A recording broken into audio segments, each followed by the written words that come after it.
Jay here for Stretford, Paddock. This is the watch-along for the Burnley game. United travelling to Turf Moor tonight. I've got Abdullah with me. How you doing, brother? I'm good, man. Are you? Are you really? Right. Or are you like still coming to terms with a team that's just been announced? We've also got Joe Smith doing double duty today. He's producing, there he is, and he's also going to be chipping in with his pearls of wisdom as always. So don't worry, if you want your Joe Smith fix, you're going to get it. He's multitasking, yeah? He's like a modern day Phil Neville, yeah?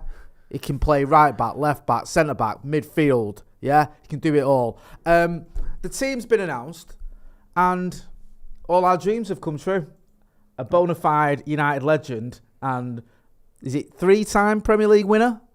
Starts for the Reds in Johnny Evans, which it's safe to say has rattled a few people on social media, and if I'm going to be brutally honest, me as well, because I like Johnny Evans. He was a very good player for Manchester United a few years ago. Lovely When guy. I say a few years ago, I mean about 12 years ago. Yeah, lovely guy. Lovely guy, top bloke. I'm a little bit concerned about him starting in the Premier League for Manchester United. Saw him over in Wrexham. Not over in Wrexham, I'm telling lies. Saw him in the Snapdragon Stadium in San Diego against Wrexham. He struggled a little bit. I didn't watch that game. Against the League 2 opposition. So I am concerned. Obviously, Leicester last season got relegated. Let's go through the team anyway, because we don't want to sort of just make it all about Johnny Evans, because there's plenty of other things to be concerned about. So the Manchester United team, you've got Andre Onana, back four of, I'm just going to try and work this out because it's all in its funny little way.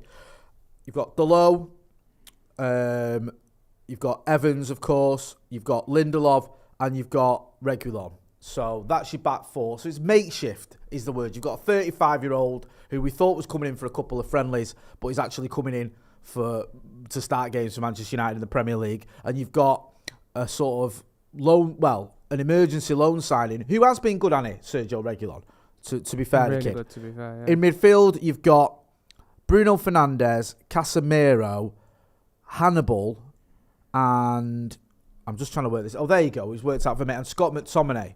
So you've got, you've got Casemiro, McTominay, and Hannibal as your midfield three. And you've got Fernandes, Højlund, and Rashford up front. Now, Evans starting is a surprise, but needs must. If you look on the bench there, Varane on the bench, he's obviously not fit as he'd start. You don't pick Johnny Evans over Raphael Varane unless Varane isn't 100%. We know that Martinez isn't available, of course. We know that Harry Maguire isn't available. So this is why we're in a situation where Johnny Evans is starting for Manchester United in the Premier League.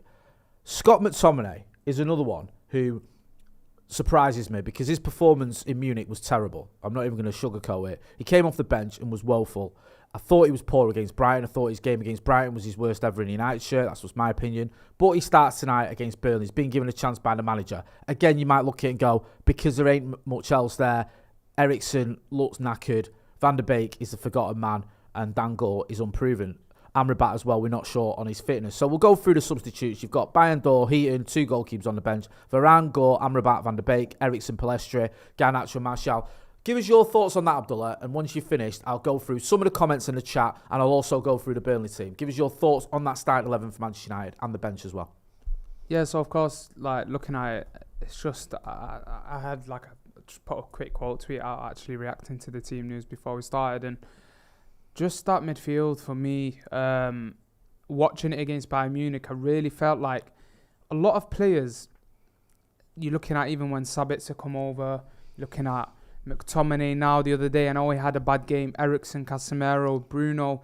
Under Erik ten Hag, the more I look at it, as much as the personnel are a problem, I'm starting to look at the way we set up our midfield, because that day against Bayern Munich, because today that is going to be the biggest concern, and I really want to talk about it before the game starts, because I felt like at one moment you had Bruno dropping in, trying to collect off the centre-halves. Then you had Eriksen doing it. Then you had Casemiro. Then you had Casemiro on the edge of the box and scoring 2 goals up the pitch. There's just no structure. There's just no natural, almost anchor in midfield that wants to pick up the ball after the centre-halves, drive slightly and just pop it off on the ground into the midfield. There's no central progression in this team. And even Lissandro, I said it on my Twitter yesterday, and I was like, you know what? One thing I've really noticed is Lissandro was really great at pushing with the ball into midfield and almost giving us that central progression that I was talking about that we lack. This season, I've not seen that, whether it's because they've not got that Amrabat style DM because of the way we're trying to play this season. Do we need him? But I think even if Amrabat comes in, my biggest issue is right now it turned from just looking at the personnel to actually looking at the way that Erik ten Hag and the coaching staff are setting up the midfield. Because when Scott McTominay comes on at the Allianz Arena, we should have gone to a pure double pivot with Casemiro and McTominay and push Bruno as close to Marcus Rashford and Højlund as possible. Or push him as close to, I know Højlund ends up getting subbed off, but, push him to Martial, Garnacho to be that creative link. And it almost felt like we had, I know because of the way we press, we want to press with the 2 number 8s high up, and then, the wingers go wide and they're on the fullbacks, and then they're constantly tracking the fullbacks back, which the wingers back and the fullbacks, which I've got a bit of an issue with at times in the way we do it. But McTominay ends up so high up, the ball comes up above them, the press is awful, Casemiro's got absolute tons of space, can't deal with the ball, an absolute nightmare. And then when we actually get the ball, which, okay, we're looking at the way we press, fair enough, but then when we get the ball, when we're trying to progress it into midfield, Bruno's like never in the right place to get it. And it's not down to Bruno, because we've seen how Bruno can create under Oli in that 10 role in patches under Erik ten Hag. But for me, personally, when I look at it, under Erik ten Hag, it's been too inconsistent. And that can not only be down to the players. As much as I love Erik, I love a lot of the things that he's done so far last season when he took over, but I've started looking past the fact that it's just a personnel issue. Because when you look at this Premier League table, you're looking at Forest, looking at a few teams. I know Forest got slapped up today at City, even though they had 10 men in the end. City, and they're not the best example. But when you look at some of the teams, and I've been watching them recently, I'm like, on paper, like, our midfield's better.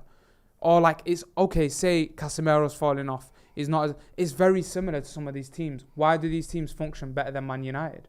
Do you know what I mean? So I look at it personally, I would have gone to a pure, we don't know what it'll be today, whether it be Bruno on the right, whether it be a diamond, but I would have personally gone to a pure double pivot at the Allianz in that second half, push Bruno high up, because McTominay further up that pitch looks lost. Bruno trying to pick the ball up from our centre-backs, tracking guys all the way into the box, that shouldn't be his job. I want Bruno as the pure number 10 with his energy, and I want a double pivot, and I think Man United just need to go back to that. And then the centre-back thing, it's an absolute nightmare. Johnny Evans starting at centre-back.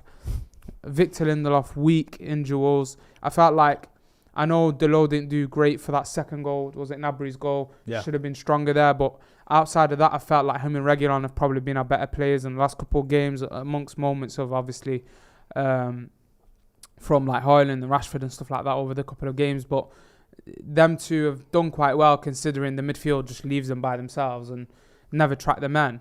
And the centre-backs have been poor. Lisandro just doesn't look the same. I think it's clear that he still needs to recover. I did say the other day when we were on the show, I was talking about Lisandro, and I said that I feel like he come into a very, very difficult pre-season. The pitches to play out there in America, you guys were out there, that from what I've heard from people that and around the players as well, that have said that they were quite difficult to play on. A lot of players across Europe that played in those friendlies come back and picked up some serious injuries. You're looking at Timber, Militao, Man United have had a couple. I don't know what's happening. Well, I do sort of know what's happening with Malacia, but could that have been a similar sort of thing? So again, Lisandro got chucked right into that and played a full strength pre-season, and then he's never really had that rest. And I hope that he gets today off and gets that Palace off, because the way I see it, and as you're looking at the players in that squad with Varane, Amrabat, and these players, and I think even if Varane's really fit, I think Erik ten Hag's now thinking long term in the season, which might be a smarter thing. He's not thinking like, I need to get a win here and save my job. Do you know what I mean? Like, which I almost prefer that. I know it's quite hard for us to take because it's not a great team on paper, but would you rather risk Varane, or would you 100% get him in? And that must be the same thing with Mason Mount, because these guys have been training over the past week. Yeah, definitely. Listen, there's sort of needs must in a certain situation, and like you say there's players that aren't available, there's players that are obviously not match fit, and there's players where he's thinking more long term, because there's not a dispute or an argument or a debate over whether Raphael Varane is better than Johnny Evans. Obviously he is. There's a reason that Raphael isn't starting, and it isn't because Erik ten Hag has been smoking crack and thinks Johnny Evans is a better player. It's because Raphael Varane isn't 100% fit, or if you rush him in now, you're going to get him injured again. And this is the problem we've had ever since Raphael Varane joined us from Real Madrid. We'll talk about the Burnley game now. I'll get into some of your comments. Hit that like button, people, and I'll get Joe's thoughts on it as well, because we've not heard from him. Joe Smith is with us, don't forget, as well. The Burnley team, you've got Trafford. I can see him having a worldie today. Ex-City player. It's written in it. Taylor, Bayer. I'm not even going to try and work out the positions here. You can work them out yourselves if you care. Goodmanson, Brownhill, Roberts, Ramsey, Cullen, Amdouni, Al-Dakil, Colisho, Cork, Rodriguez, Benson, Burge, Zarori, Tresor, Brune, Larson, Del Crooks and Morich on the bench. That's your Burnley team. Burnley, who have struggled this season as well, don't forget. They're right near the bottom. I think they bottom of the table or there or thereabouts. I think they've got a point. They've got a point because Luton pick up a point today. I'm just sorry. I'm just going to have a quick butcher's look at the table. Yeah, so they're the joint bottom basically with Luton at the foot of the table and Sheffield United. Them, Sheffield United and Luton all on 1 point. Burnley obviously with a game in hand, which is the game now. Let's get through to some of the comments because loads of you have been commenting, so we'll get into that. Nicholas Walker says, on Johnny Evans starting, as Mike Bassett explained, if you're old enough, you're good enough. I think Andy Tate said something like that as well once when we had him on a watch-along. If you are, you're good old Benson and Edges. They'll be playing for Manchester United soon. Roy Kay says, hope Hannibal takes his chance. Very concerned about Evans, to be honest. Yeah, I am. The only thing with Hannibal is I love Hannibal. Great player. Bags of skill. He's very erratic though, and he just needs to keep his head today. He doesn't need to be getting himself in any silly arguments or any silly nonsense or getting an early booking or anything like that, which he has got in his locker, because when it comes to just the football side of things, it's a joy to watch. Elijah McLaughlin says, why is everyone so worried? We're in for a Johnny Evans worldie today. Brilliant. I hope you're right. There's a bit of a debate going on about the formation. Fabian says formation is 4-3-1-2. Someone else, forgive me, was saying I can't find who you are. So John Hill says your formation is wrong. Others were saying it's going to be a diamond 4-4-2. We'll see when the teams come up. Rune Tofflin says, what must Gore do to get in over McTominay at this point? I kind of get that. I kind of get Dan Gore not getting a Premier League start. I like the kid, but I understand it, even though McTominay was, like I almost feel when it's not pretty woeful. He was pretty woeful the last two games, but Scott McTominay is an established Premier League player. To put Hannibal and Dan Gore in, that's the issue. And a 35-year-old Johnny Evans behind him, it's a bit of a much. It's exactly that, and I think we've got to think back to moments where certain players have been introduced. I think it tends to work better when it's forwards, and you just chuck them up there, and like whatever happens, sort of happens thing. You just need something different. Like we've seen that with Elanga. Marcus Rashford might have come into a better situation maybe against that Midfield and stuff like that because it was a last-minute thing, but. Like it was in the Europa League, it wasn't like. Well, that was because Martial got injured in the warm-up, wasn't it? Yeah, exactly. Yeah. And you got to look at Elanga again. He sort of flourished in that moment when he come in, scored against Atletico and everything. But I think for forwards, it's slightly different with other roles because, when you chuck someone in midfield with the amount of pressure you get in the Premier League, you get less time on the ball.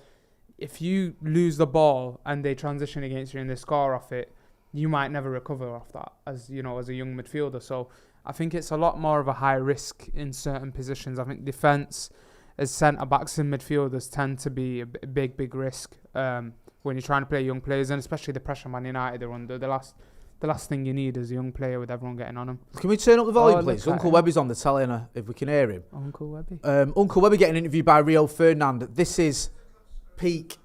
I'm going to take a picture. Forgive me, I know it doesn't make great watching for you guys, me taking a picture. No, we have to, mate. Don't apologise.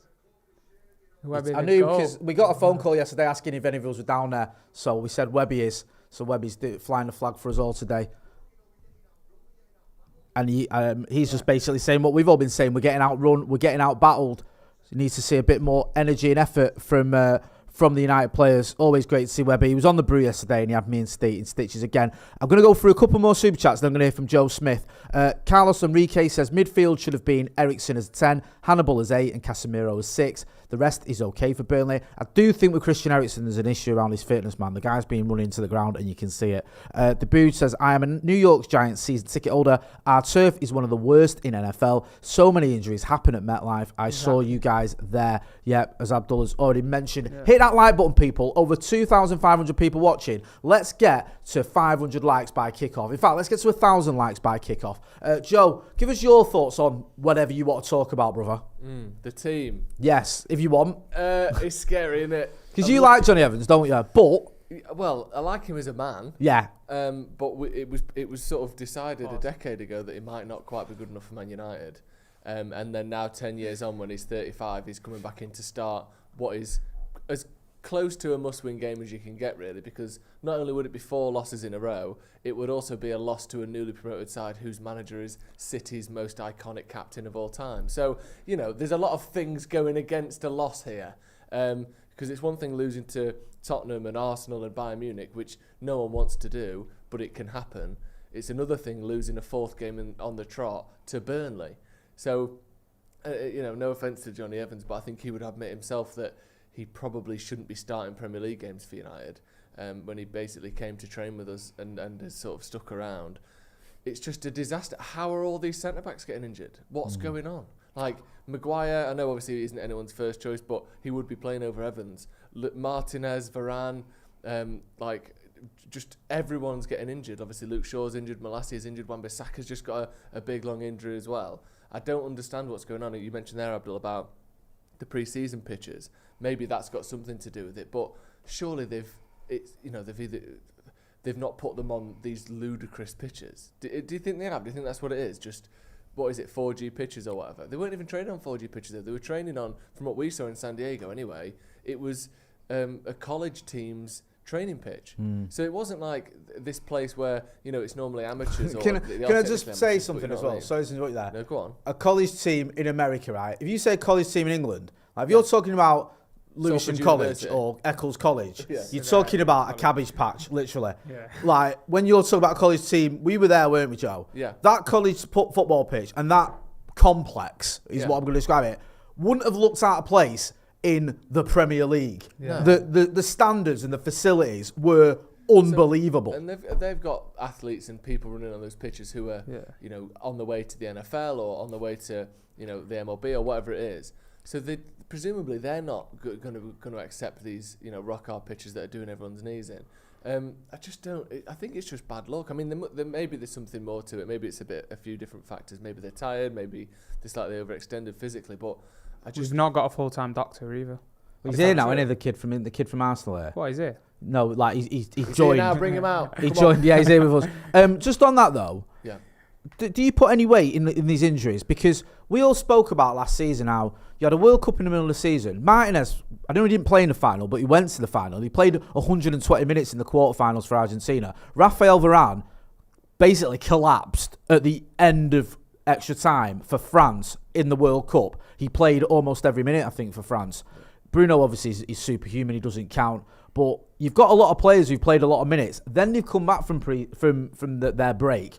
And you're into this pre-season where you're in America, Edinburgh, Scandinavia, Ireland, Manchester.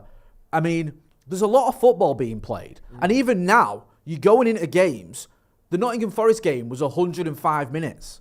You weren't having that 10 years, or not even 10 years, a year ago. Exactly. It was 11 minutes of added time, and then another 2 minutes of added time on top of the added time. Yeah. So you've got all these minutes, all these games, thank you. Like, all this travelling, just a World Cup in the middle of everything. And I think that's going to take your body a bit of adjusting in time. And I just feel like some of these players needed a proper break. It's like they maximise, Varane talks about it a lot, but it's like they maximise that entertainment factor for fans. But are they really doing that by running players into the ground? I think they talk about, like, I mean, stepping out of the Man United thing a bit, but like talking about the club, not club world, like having a World Cup for like clubs sort of thing, not in a Club World Cup way, but like doing that in a few years, where they've got group stages and everything. And it does sound fun and entertaining, but I think if you've got Nations League in there, you've got just the maximising everything that they can put in terms of competition and everything, it's going to kill the players. And again, when we talk about the added time and the minutes, as much as, you know, I was out there in the World Cup and I felt like it was so weird. Like, I noticed it the first one when I went to England, Iran, and it's like, how's it 15 minutes added time first half? I remember the keeper going down or something. I was like, all right, it's long. That's a good point. Because in the World Cup, you had that as well, didn't you? You had these ridiculous, like, it's like you're having extra time without extra time. Every game I went to was like that. It was insane. Like, it's like they count it to the minute. As much as I do agree, I think there's an issue with time wasting. I think most of the United fans will agree with it because we've seen it over the years when a Burnley or a Stoke or whoever comes to Old Trafford and it's frustrating. I think at the same time there is a balance. Like, that 105 minutes against Forest or whatever, you could knock off a couple of minutes. There needs to be a balance. Like, you can't just straight away just jump into 10 minutes at a time at half time. I think it's weird insane as well, this whole extra time thing or added time thing. like to counteract time wasting. But have we seen any evidence, any data that suggests that time wasting has got worse over the last 20 years or whatever? Because for the last 150 years, well, they didn't even always have extra time, did they? But for as long as they've had added time, football has been the same. And then all of a sudden you go, actually, this time wasting thing that's been part of football, let's be honest, time wasting is part of football. It's not, it's not some extra thing. No. It's been part of football, and now we're going to eradicate it by making these players who are already playing more games than ever play more minutes every single game. Every game is between 5 and 10% longer. You add that onto the fact that they're playing 20 more games a season, some of them. Yeah. Like Rashford and Bruno's obviously a good example. Playing 60 plus games, 70 plus games. And they get no credit for that as well, No one gives Bruno or Rashford anyone they've played more minutes than anyone else in Europe last season. No one cares about that. No. If you're looking like you're knackered, they don't care. It's just put down to effort or you're not good enough. Just on that added time wasting thing as well. I know it's slightly different, but it ties into it. I watched 4 minutes of what is Gillette Soccer Saturday or whatever it is nowadays today, and it had Mike Dean on there. It had Tim Sherwood and it had Paul Merson. I gave it 4 minutes before I had to turn it off because it was like watching. I'm surprised it lasted. It was like more watching than 4 seconds. 5 drunken uncles rowing in the middle of Piccadilly Gardens. It was just ridiculously terrible. But there was the only sort of decent point that was made before it was covered in bluster was the idea that we've got this new thing as well, right? We're going to punish time wasting. So if you're a goalkeeper, on Joe Nana the other week against Forest, someone kicked a ball boy, threw a ball on. You had 2 balls on the pitch. He has to get rid of one. He can't play with 2 balls. So he ran over, kicked the one away, went to take his goal kick and got booked for it. So there's that sort of silliness. Also the idea of if you're 5-0 up and your goalkeeper takes 30 seconds to take the goal kick, are you going to do him for time wasting? If you're 1-0 up, or you're a Burnley against City and it's the 90th minute and you take 30 seconds, will he get a booking then? Yeah, but it's the same amount of time. Yeah. Because even Mike Dean was saying it's wrong, but referees will think like that. Yeah. They will. Yeah, so it's no longer he's took the same amount of time as him, so they're both going to get booked. It's not. It's going to be, what's the score? What's the situation? Is it United or 1-0 up against Luton, even though now we'd probably be hanging on, or is it Luton are 1-0 up? Do you know what I mean? Against City or whatever. It's only natural keepers. It's not going to be fair. Like it isn't because referees are human beings and they can't just forget what they know. So you're going to judge it differently, even though you might go, and when you get back or when whoever's watching the game might time it and go, hang on a minute, Edison took 30 seconds on his goal kick and he didn't get booked. But, James Trafford or whoever, he took 30 seconds and he did. So it's flawed. And also, the concept of time wasting is based on the assumption that you would only slow the game down if you're winning.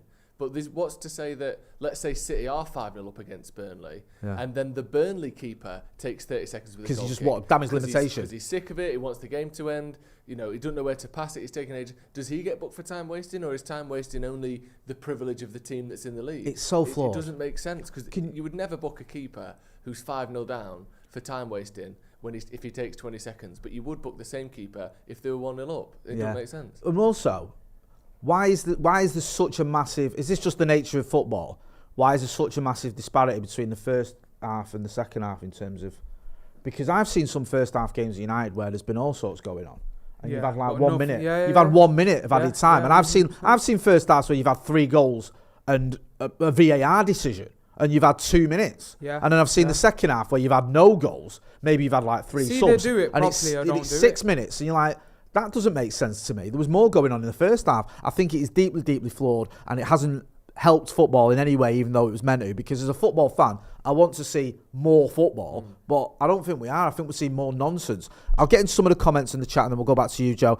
Carlos Enrique said, I've read that. Arush Bakshi says, give Ten Hag the same time as Arteta, then judge. Listen, I'm proper behind Eric Ten Hag. I don't think he's the issue here. I think it's not Eric Ten Hag who... I'm pretty sure Eric Ten Hag, when he made his wish list of signings to the board or whatever, didn't say, I want to buy Johnny Evans on a free. That's my priority. I think we've been he's been snookered by injuries. Paul Gill, member of the Academy for 10 months, thank you for your support. Says, lads, I'm tired of the hate our team gets because of the media, and these plastic fans, in inverted commas, online make it worse. We all need to back our manager and team. I agree with that. I think you can question and criticise the team, though, if you think their performances aren't good enough, but I do think you need to get behind them as well, if that makes sense. Coach Zach_Elks says, we are Manchester United, largest club in the world, and we have Johnny effing Evans starting a Premier League game at 45 years old. We're done. Hashtag Glazers out. Good point, yeah? All roads lead back to the Glazers, including this lineup, including the fact you've got a 35-year-old surrounded by a load of youngsters, because we've just had a lack of investment in everything about Manchester United, including the team. Don't bother coming at me with Eric Ten Hag's a load of money to spend. He needed to spend a load of money because of what he inherited, and he Also, still needs to spend more. One point I want to make about spending money, I feel like certain teams, because certain teams, Man United, they almost can't get punished when they make a mistake in terms of a signing. Because City, if they sign someone for 60, 70 mil, they'll take them out of the team for a bit. They'll ease them in over 2 years. It might not work out. Jack Grealish, 100 million, was brought in gradually over it. His first season was underwhelming. Is he an absolute starter right now? No, I was thinking Jack Grealish as the example. You look at Ferran Torres, bought him, doesn't matter, they'll get rid. And I get we'll spend the same amount, but I feel like Man United, once they make that marquee signing, there can never be a mistake there, because it will just be forcing it. They won't just go and sign like a dot. For example, like with what happened with Anthony, of course it's frustrating, and Eric Ten Hag had his hands all over that. But then again, at City, I just feel like they're just so well run to the extent where if anything goes wrong, they can just react to that moment every time. And it's just mental. I think with Man United, it's you make that mistake signing anyone, and you will get punished. That's it. It's insane, man. It's that thing though, innit? And it's the same in a game, and it's the same with transfers. If you win, basically it doesn't matter what the performance was like. People will say you were amazing and the opposition was terrible. Like the game against Arsenal at the Etihad, United could have won that game in the 90th minute or the 89th minute. Garnacho, I thought, scored the winner, and obviously it was offside, and then we go on to lose it. But the difference in how people would have spoken about the entire performance, simply based on the result, is absolutely massive. And transfers are the same, because City are winning everything. It doesn't almost matter whether the transfers work out or not, because they've won the league, they've won this, they've won that. It was the same when United won everything. Obviously Fergie got stick for Veron and players like that, but fundamentally it didn't really matter because we were winning stuff. I loved Veron, by the way. Yeah, but because United aren't winning things, if any of the transfers even are sort of half decent, they'll be put down as a failure because, they didn't win United any trophies, so they must have been crap. People make that argument with Bruno, don't they? Yeah, exactly. People do. Sorry to insult you there, but that's it winds me up because people go, what's he won? Tom Cleverley's better than Bruno because Tom Cleverley won a Premier League. If you put Bruno in a Fergie team, he wins everything. Yeah. He doesn't even stand out as a bad player. He fits in. Do you know what I mean? I know he's probably got a different role than what he's got for United. He's certainly not the captain, but he could play in a Fergie team. He's certainly been in the squad. He could get a winner's medal. He could get his 10 appearances or 5 appearances now, innit? Yeah. So let's just put a bit of perspective in it. I'll go through some of the comments and I'll come back to you, Abdullah. Joshua Boaster says, if you told me back in June, Johnny and Lindelof would be starting at centre-back for us, I'd have called a bloke with a straitjacket to come and collect you. They're coming to take me away. Yeah, I didn't see that one coming on my Manchester United bingo, to be fair. Johnny Evans starting against Burnley. Horizon says, I'm stoned in a Dutch polder because that's the only way to watch United these days. Shake my head. Danny says, Haaland was fouled today, threw the ball away, no yellow. I mean, it's one of them, innit, as well. When you're getting things, when you're winning games and you're smashing teams, you're also getting the rub of the green, aren't you, with little things that just winds everyone up. I know they had Rodri sent off, but it still feels like City getting a few things going their way. Give us your score predictions. By the way, if you sent any score predictions, paddockmatchday@gmail.com. Forgive us, we've had a glitch in the system. We couldn't access the email. We've sorted it now, but we can't get it on. So next time, we will definitely get you on. Apologies for that.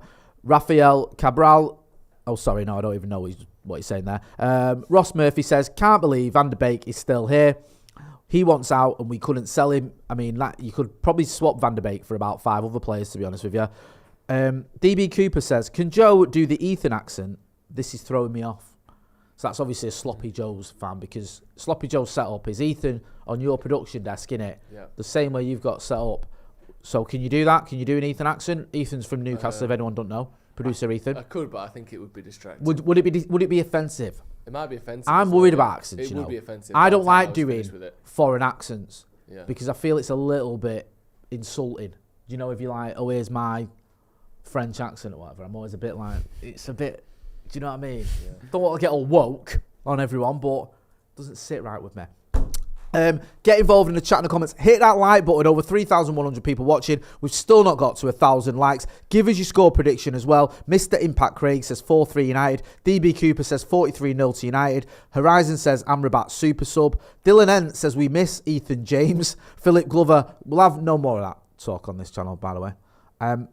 Philip Glover says 2-1 United. Raymond Massey, score prediction. I'm afraid I'm seeing a 3-1 defeat. Iris makes a good point here. We could have brought Kim Min-jae. Instead, Eric Ten Hag prioritised Mount. Only Eric Ten Hag, though. This is where I don't know if I fully agree.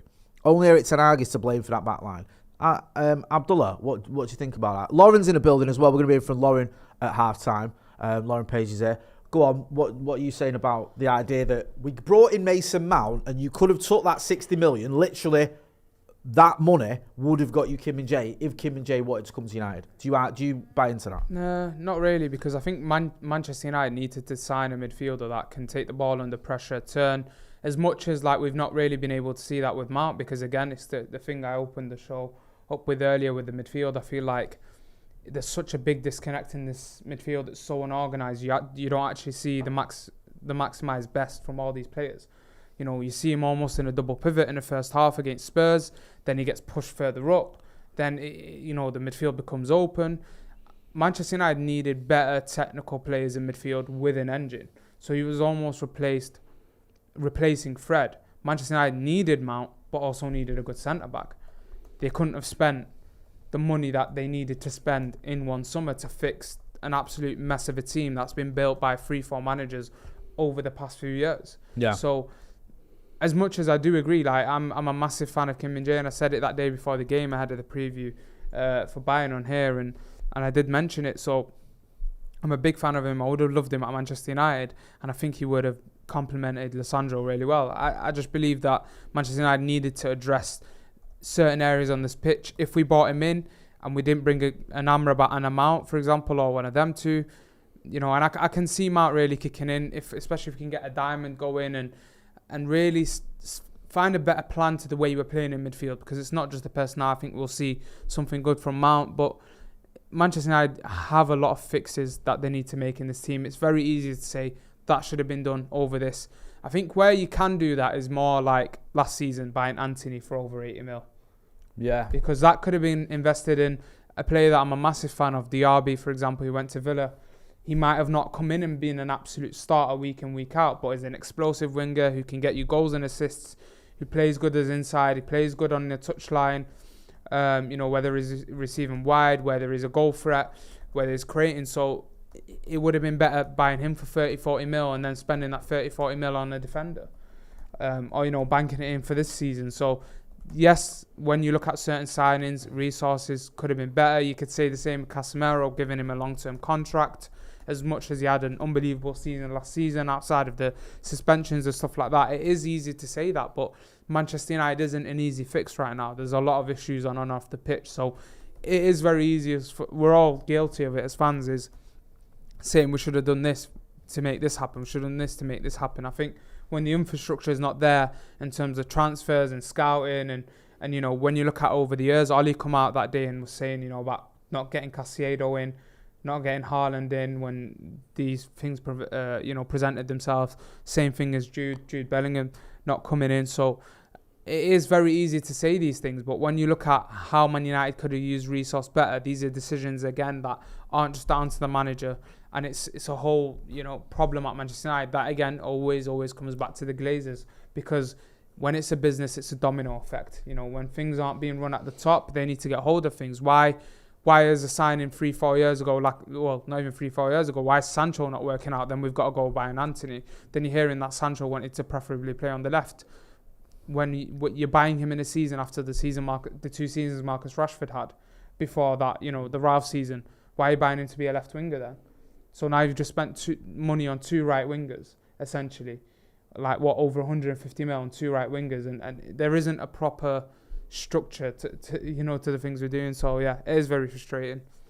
Yeah, Joe, where do you stand on this? How much you put down to the manager? How much you put down to? We've spoke about pre-season. We spoke about luck. I know luck's a dirty word in football, but it is a thing. We've spoke about sort of players who you probably thought are good enough just not stepping up, and also just things you can't see coming. Like, I don't think anyone could have predicted what's going to happen with Anthony, for example, even Sancho. No. How much you put on the manager? How much you put on misfortune? How much you put on just whatever? I think I say it all the time about confidence. Like, people want to talk about tactics as though that's the only thing that goes into football. But man management is massive. We saw, Ole Gunnar Solskjaer finish second and third with excellent man management skills, or certainly good man management skills, and that was probably his main skill as a manager. And yet, people think that tactics are the only thing. Like, the biggest thing, and I say it again, I always say it, but it's confidence.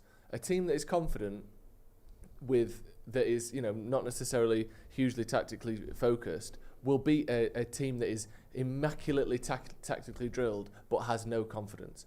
Absolutely, every single time. Like, ideally you want both. City have got both. Liverpool for a year had both, or for a few years had both. But look at Liverpool last year. Do you think Klopp all of a sudden was a bad manager, or do you think they had a few injuries, which is luck, and they had no confidence, and they finished outside the European spots, a team that the season before almost were 2 games away from winning a quadruple?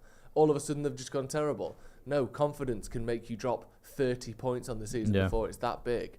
And United clearly don't have any confidence at the minute. And then you add on to the lack of confidence, then this terrible luck, and it is terrible luck. Would Liverpool have won the league if Salah fell out with the manager, if Van Dijk was injured all the time, if Robertson and Alexander-Arnold were both out for 3 months at the start of the season? Of course they wouldn't have done.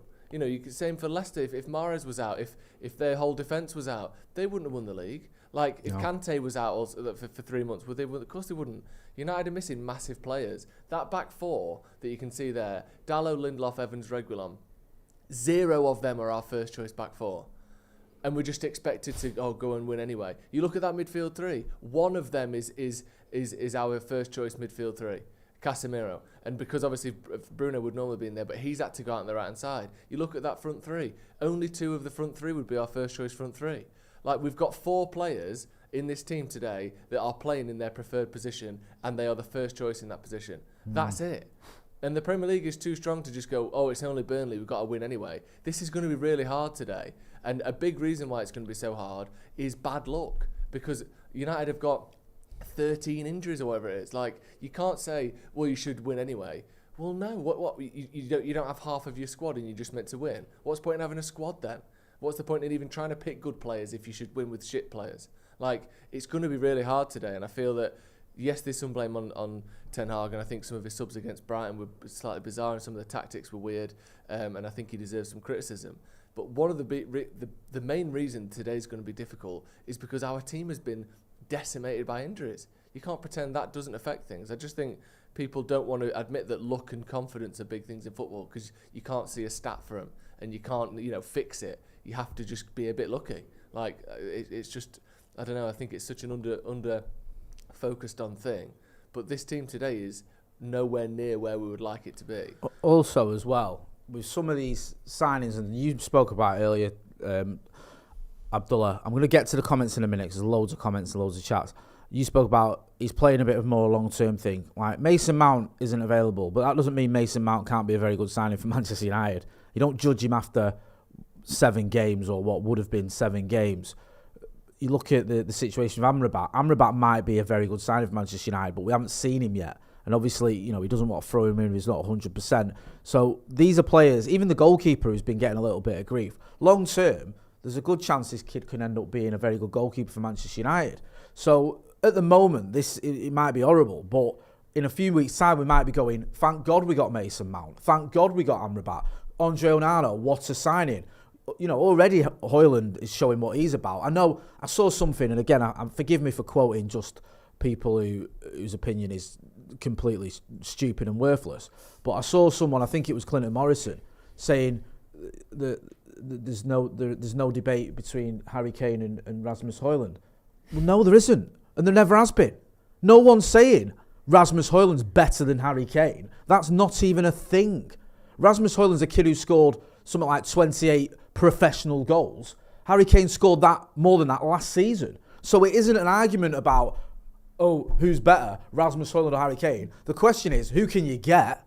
And could we get Harry Kane? Probably not. And also, long term, who's going to be the best player for Manchester United in the long term? It's probably Rasmus Højlund. But I don't even know whether Harry Kane was an option. But either way, the debate isn't... It's not like Eric Ten Hag went, well, I want Rasmus Højlund because he's better. That's not a thing. And yet we're making an argument like that's what the manager decided. As though it's another reason to beat the manager with a stick. The problem that I find with that as well is you're just going to end up with the same situation where... as we've seen before, you sign a Varane, you sign a Casemiro, we've said Ronaldo, the list goes on, and it's just like, all right, high wages, great player, and then it's going to be so easy for them same people to say, well, why did you sign a 30-year-old Harry Kane and put him on 550k a week? Yeah. Do you know what I mean? So it's like, it's just, you need to be consistent with the way you look at it. As much as I would have loved the Harry Kane, I think... Do you know what the thing is as well? I see why we didn't get him. Rio sat where you're sat, Rio Ferdinand sat in that seat, and he said, Joe made the point as well about, you get Harry Kane, and that is like a Van Persie type of signing that can take you to a title. Now, I get it, and I understand that point, and Rio Ferdinand obviously knows more about football than I do, and to be fair, so does Joe Smith. But the issue is, we haven't got the rest of the team that Robin Van Persie came into. We haven't. We've got a woeful defence and a woeful midfield. Now, you can stick a Harry Kane in, and you're basically just making Tottenham 2.0. You're just going to have Harry Kane scoring goals, the team conceding loads of goals, the midfield just not doing what it should be doing. I had this conversation earlier today. Fourth. I had this conversation earlier today with someone, and I said that, like, how many times did Manchester United sign the Paul Pogba or sign a Ronaldo, for example, like when we bought him in scoring 18 Premier League goals, or, you know, Bruno might have been different, or Rashford, because they seem to like sort of drag Manchester United out of certain situations, and they weren't, obviously Marcus got bought through the academy, Bruno wasn't signed as almost like this world-class, like proven elite attacking midfielder. I think he was considered like a solid attacking midfielder in Europe, but wasn't considered that. But when you look at a Paul Pogba, when you look at the Ronaldo situation, I know he's a little older, Ronaldo, but you look at him keeping that same form at Juventus from Real Madrid. These guys were signed as almost, they should have been signed as the final piece of the puzzle. But instead, when you sign those players and you've got 3-4 managers with different ideas and a different way of building the squad within having that same, like a mix of players in that team, there isn't a balance, there isn't organisation. It's almost, when you start losing games, the pressure becomes on those signings, because it's like, well, why is Ronaldo not doing this in this game? As much as, like, again, there's things I'll agree with what people were saying about Ronaldo, with, you know, the way he was pressing, with a lot of things. Was he the right signing at the time? Because, again, the same thing with Paul Pogba. Why would he show us something for 4 or 5 games and then for 10 games he'd frustrate you? Yeah. Because the squad was constantly changing. Managers were changing. With these signings, they've got to be that final piece. And I think, again, it could have been the same with Harry Kane. We could have bought Harry Kane in, and it would have been the same issue. We're seeing this with Casemiro this season. We're seeing it with Varane with the injuries, and even sometimes people actually questioning the way he defends or plays with the ball out from the back. We're seeing these things. These questions are always going to be asked. I've been saying this on here for years. You know, whenever I've made an argument for certain players that I obviously favour, and so on and so forth, people always come at me, but I always say people underestimate the environment. You know, having the right environment and structure for a player to play at his best level of football, because if a Marcus Rashford played for Manchester City, where the ball's constantly on the ground, constantly getting knocked in behind, like the ball that Eriksen gave him at Arsenal, you'll be getting that all the time at Manchester City. We went away to Bayern Munich, and all I seen was a ball over the top, with him having to, you know, tussle with Upamecano all game. Not a single free ball in the ground. If he played for City today, with the way that they were passing the ball about, he'd be a different player. Same thing with Bruno, because Bruno would be able to have that high risk, high reward. And as much as Bruno might frustrate me in certain games, I can't look past that, because the environment there allows him to take more of a risk, because they play as a team that keeps the ball, that has more control, that allows these things to happen. So people need to take a lot of things into considerations with certain players, because a lot of players are great and they would be great for the team. So it's so easy as well when people are saying, and I've seen this conversation about Bruno Rashford over the last couple of weeks, is For Manchester United to win, they need to come out of the team. And I'm thinking, like, what are you on about? What are you on about? Sorry, let's be real anyone here. who has that opinion, honestly. You want to drop our two last season's the only two players I think who got double figures in goals, and I think between them they got something like 45 goals and about 80 goal involvements, and you want to take them out of this team that can't score or assist. Then the argument as well is like that people put in is, well, Rashford doesn't find Højlund, but sorry, like, even if he is selfish for 50% of the times that he's breaking through on goal, which when I'm watching Mbappe on a Friday night against Nice, which I guess a lot of these people who are tweeting about this are probably not watching it, otherwise they'd hold the same opinion unless they're idiots. But when I'm watching Mbappe and he's constantly looking at his man right there, not squaring it and skying it over the top all game and constantly gets the perfect ball over the top until he manages to get 2 goals when they lose that game the other night, PSG. Manchester United is not the same situation because you've got a team, 8 of them, behind your forwards who can't pass the ball. But then the other time, he's cut the ball back to Højlund for that goal, which was, again, unfortunately gets chalked off. He finds him the other day against Bayern in that game as well. Crosses the ball into Garnacho the other day in a back post against Bayern where he doesn't find it. I've not seen a single person create for Højlund. Please, someone in the comments, comment the name of the player that has created for Højlund as much as Rashford's created for Højlund so far. Please, because I've not seen the same thing, because I keep seeing it on Twitter. Let me get to some of these comments. Like, you've asked for the comments, and there's loads of people who've commented that I need to go through as well, because you make a good point there. People were criticising Rashford after the Brighton game not playing in Højlund enough. And you can argue he could have done better in certain situations, but he did. But he set him up in I don't in disagree, Munich, by the way. In Munich, that's my point, though. He could have had a shot. He was on his right foot.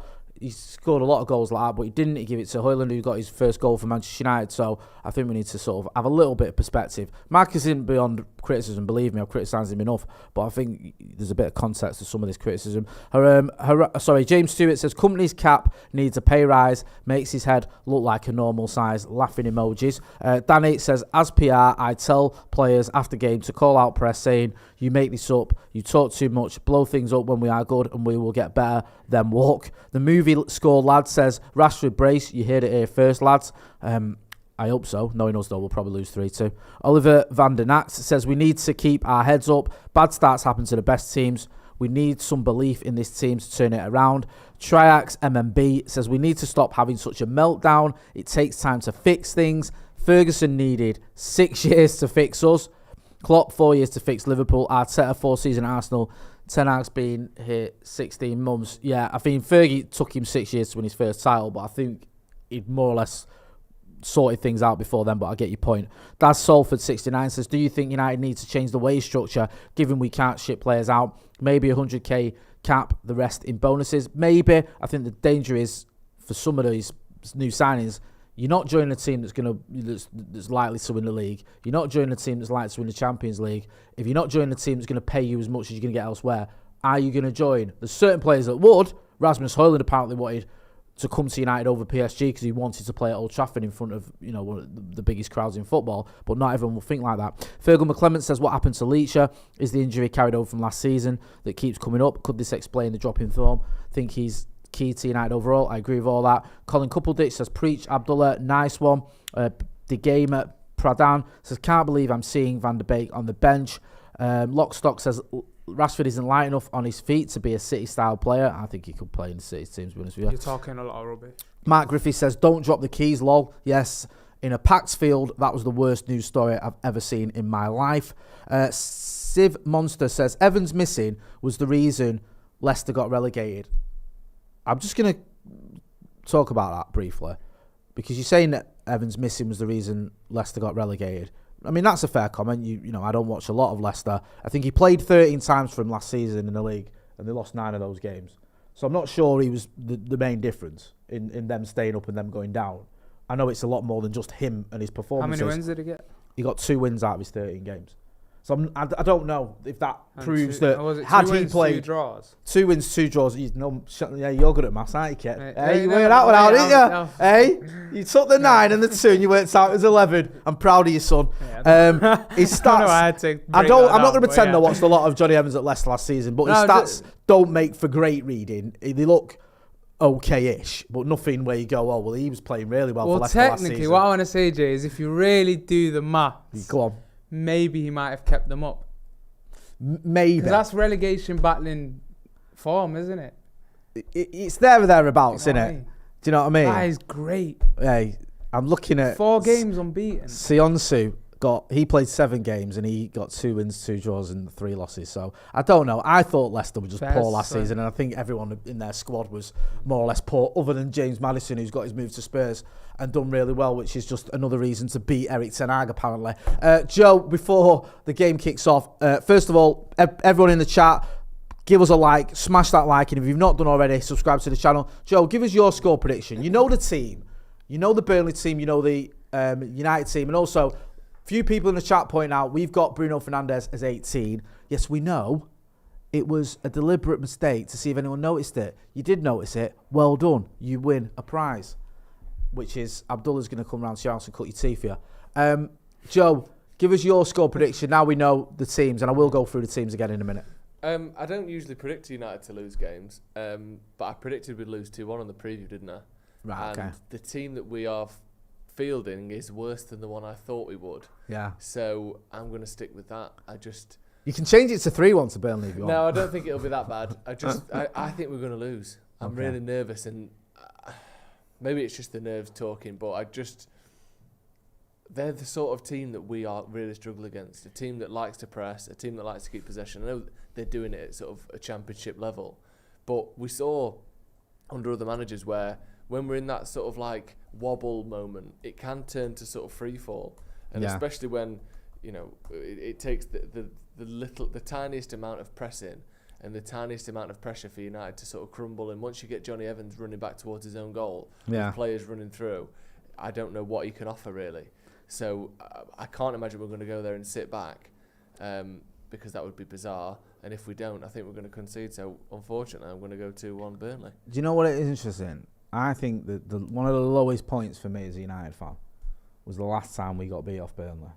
Was that 2-0 at home, if you remember? Oh my God. Jay Rodriguez. Jay Rodriguez, thank you. And I did that thing where I watched it in the game and I thought De Gea could have done better. And then when I watched it on the telly, I realised he had no chance. But it felt then like Ollie was about to get sacked. We had no chance whatsoever of getting top 4. And then what happened is Bruno Fernandes came in. Paul Pogba came back from injury. Martial kicked into gear. We had a little break from COVID. Everything was behind closed doors, or not long after that. Was it closed doors? I can't remember. I can't remember what the exact closed doors situation was anyway. But short and long of it is we went on a 21 game unbeaten run and got 3rd. So everything went well after that.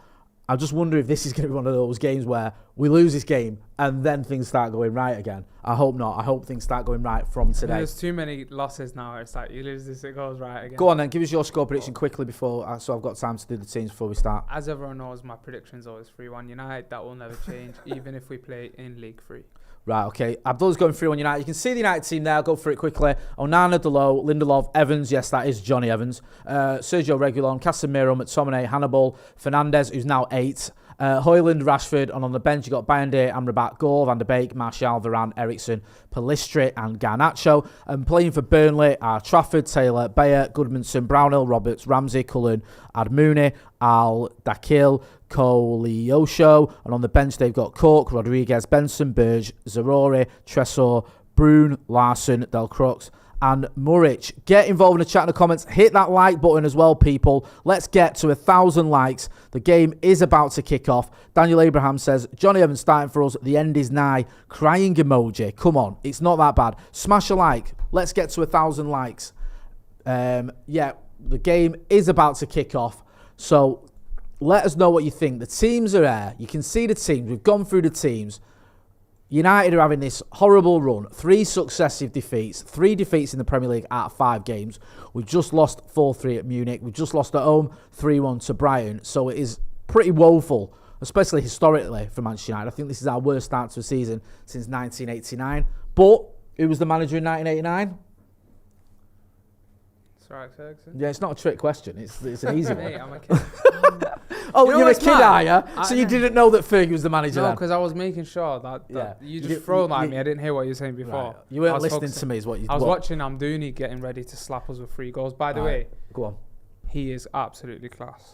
Yeah, I'm glad you're here today he because is- I don't he know is. anything about any of these Burnley players other than James Trafford cost 90 million quid despite having never kicked a ball or made a save in the Premier League. Yeah, so the game's underway. Let us know. We're going to keep going into your chats and your comments. Paul Jones says 3-0. He says 0-3, so I think he means United are gonna win 3-0. I'll take that. Obviously, I'll take 1-0. Clapham says, "Come on, Evans, mate. Fingers crossed." Yeah, let's get behind Johnny Evans. Yeah, Let's see. we are all Johnny Evans fans. Yeah, whether we think he's good enough or not, we like the guy. Yeah, as Joe said, we like him as a person. So the game started, and I'm already like trying to figure out our shape, and it does feel like Is it 4-4-2? 4-2-3-1. Oh, Hannibal here. Marcus is in. Oh, that's awful, man. No, he shouldn't have took that touch. That is a touch then. It's bad, but Hoyland there winning the ball back, class, Yeah. mate. It looks like a 4-2-3-1, mate. To me, it looks like Hannibal's at 10, and I don't know yet. It's too early. It's literally a minute into the game, but it looks like McTominay, Casemiro pivot, Okay. which is like what I was talking about. Yeah. I don't want to be pushing up with 2 number 8s. Yeah. Go to a pivot and play, and like we're seeing it now, you could see it there. Hannibal seems like maybe he's the 10, because we've not been playing like that. Yeah, Like, and I feel like people already in the chat as well, just on that chance, saying Frederico C, Solo Rash, Mayor Ahmed FF Rashi. Dan C says Rashi should have pulled it back. It was the first minute he should have done, great but ball from Hannibal. it was good to see us showing a bit of pressure. I think if we get another situation, I would like to see Rashford just get his head up a little bit. Hannibal here as well, pressing. Hoyland. I'm happy with just within the first minute of what the shape is. I don't know if it will continuously be like that, because I was banging on about that before the Bayern game. And to be fair, everyone who I've been chatting to about United with this week is just the midfield. Casemiro I just want it there. to be a double pivot again, because I feel like McTominay is either for me like that box-to-box DM, or he's nothing in this team. Like that's the best you're going to see out of a McTominay, so I'd rather it be that. United looks alright so far. It's only 2 minutes in, to be fair. I mean, it's not like we've had a lot, but we've had a half a chance, if you can call it that. Casemiro just cut out Burnley then, and now we've got possession, playing out from the back here. I mean, it's a better start than we had against Nottingham Forest. I think we were already 2-0 down, weren't we? And 2 minutes into the Forest game. I was still on the way. You know, that was in So was Maka. I was starting with Maka that game, and I messaged him saying it's 1-0. both goals. And then by the went in time he when I got was in, it was the 2-0. stairs. Yeah. Both goals went in when I was in the stairs. I went up and I heard Willy Bolly or someone like that, you know, when the announcer saying it, and I was like, oh, right, it's 1-0. And then some guy turned around and was like 2-0. Yeah. Great. Z1 says Evans left United because he was not good enough. He's back because United is not good enough. Interesting. I mean, to be fair, that's accurate. He's not Like, It's not a lie, is it? no, I can't argue. I doable, don't. to be honest. There's nothing but facts in that statement. No. Really, it's like he left because he I remember, was it Van Gaal who got rid of him because he wasn't playing very well, and then he's come back because United aren't very good. I feel like we're just going to see. That was a little bit of a, This is another thing as well. You've got Evans and Reguilon trying to work out a bit of an understanding together here, which is going to take a while. But we haven't got a while because I think this is. I'm hoping, So and I mean it with all due respect, that this is the only time we're going to see John Evans starting for United in the Premier League anyway. So I don't know if we're going to see Reguilon and Evans together much. Yeah, it's a long season to go. Don't say that. Yeah.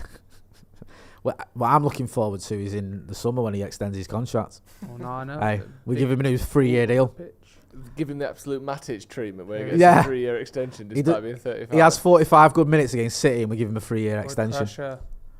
Yeah, McTominay and Rashford there pressing, good. Definitely like this shape compared to what we've been playing the last couple of games, but we'll see how it works out. David Harrington says that third kit is fire. John Hammond says, I'm going to the match on the 26th. Kansas says, my boy Abdullah lost hella weight. Been working out, haven't you, son? Yeah? Yeah, a little bit. Yeah, man, you're looking good. You're looking good. Thank you. Should have Yeah. mentioned that before, actually, when you came in. Yeah. Noticeable. Looking Yeah. good. United starting the game well. Yeah? When have we heard that recently? Do you know what? I just can't wait if for the 15th if the minute game, till I we think lose. should bring in a new rule, other than Yeah. the Forest game. The game should end after 18 minutes. And Yeah. whoever's been the better team wins. Because I think we'd actually won a few games that way. If you think that's the ultimate way to end time wasting, isn't it? You only get 18 minutes, so no one's going to time waste because you never get any goals. Yeah, exactly. It's based on like just who's been better, not who scored the most goals. Because against Brighton for the first 18 minutes we looked good. Fantastic. Against Bayern Munich we did. Against Tottenham as well. Yeah, brilliant. First 18 minutes. Yeah, and then all those games we lost. Fantastic consistency. That's what you need. Yeah, it looks like the players are up for it anyway so far, which is good to see. I really want this, like the way we're playing, to work out. Just make that point of I'd rather a double pivot. But Amrabat would be nice in this. That's what I will say. Lee Wee Chan says the best threesome for this watch along. Pause. And that's his first ever super chat. Thank you. Lee Elliott says Johnny Evans, Northern Ireland legend. Joe James John says 20-minute statement FC. I like that. Hey, we used to be second half FC, didn't we, for a bit? Hey. I'd kill for our form to end in the word. Remember when we were no tactics, just vibes FC? Hey. Can't wait for us to be good. Tell you what, where's all the individual brilliance when you need it? Yeah, individual brilliance FC. To about 8 semi-finals and a second in the league. I'd love some individual brilliance. This looks like an Ollie system if I've ever seen one. Did you see the well, did you not see it? Did you read the interview with Ole Gunnar Solskjaer? Did an interview in The Athletic. He was in his Arsene Wenger bag, wasn't he? Yeah. Oh, I should have signed him. Yeah, but to be fair with Ole, I mean, he obviously wanted Haaland. Yeah, that was such an obvious. He knew him. He'd played for him. He'd known him since he was 12. He's mates with his dad. We bought Jude all the way to Carrington. Yeah, he wanted Bellingham as well, and he wanted Moises Caicedo. So I don't think there's any dispute about that. And he said that the issue is why we didn't get those players. Great tackle from Casemiro. This is much better from United now. Rashford here, he's got to get his head up. Great ball. That's a ball, Bruno. Oh, well played. That was good. Good movement there. Good football. Mate, this shape is just so much better. Explain this shape to me, Abdullah. 4-2-3-1. Like, if you're on FIFA, right, okay. FC24 now they call it. It's called a 4-2-3-1 narrow. Yeah. All right. Okay. My son will tell me this when I get home. Well, not when I get home, but tomorrow. Analysis. All right. Now I'm joking. It's to be fair. I'm only again. We've got to see how it plays out in the game. But the point I was making before the buying game on here, with the tactical sort of preview thing we're doing now, and I was saying I would rather see 2 pure DMs and allowing Bruno to be the actual 10, because again that situation there that happens where he makes the run for Marcus. Bruno just needs to be in the opposition's half as much as possible. When you watch us against Bayern, is one point is here, one point is all the way at the back, making a clutch tackle. It was so chaotic. Yeah. So yeah, it looks like it's it's quite obvious that actually it's Casemiro, McTominay sort of situation in DM. I would love to see how that would look with Casemiro and Amrabat. Casemiro being that destroyer, as we've seen him winning the tackle up there, and Amrabat being that ball progressor. So, yeah, it's a better setup so far from what I see. My only worry when I see Scott McTominay playing as a sort of deep, and you can see if you're watching now that he's the deepest of the midfielders. Is his ability to pick the ball up from the defence is very poor. 100%. That's my only worry. He's accused of hiding, isn't he? I don't think it's a hiding thing. I think it's a natural awareness and natural positioning thing. He doesn't rate himself I think he doesn't rate himself picking up the ball under pressure. It's got to be that's true as well, because he can't turn on the ball. His half turn and his initial control isn't good enough. I know it's a bit harsh, but too often his second touch is a tackle because the ball's spilled or whatever. So him picking the ball up from our defenders, especially with no Martinez in there, like you said, Abdul, to carry the ball sort of through and past McTominay, I just worry about playing out from the back. But I think when we're pressing high and once we've got the ball to the midfield, I think we'll have some success. It's just, I wonder if we'll get caught out a little bit, because I've already seen Lindelof and Evans a couple of times having to go back to the keeper because they don't have a pass into midfield, because Casemiro is playing slightly higher and it's McTominay trying to win take the ball off the defence, which doesn't always work very well. Burnley getting in here. Is he gonna? He's got that in as well. And good save on Joe Onana. I thought he scored there. Yeah, I did. That was very easy, that though, to be fair. That was Marcus. Burnley on the counter. What was that, sorry? That was Rashford's man there. What was it? Amdouni. Oh, he's all on his own. Free header. It's a good save by Onana, but it's one I expect him to make. Coming in, man. We need to win.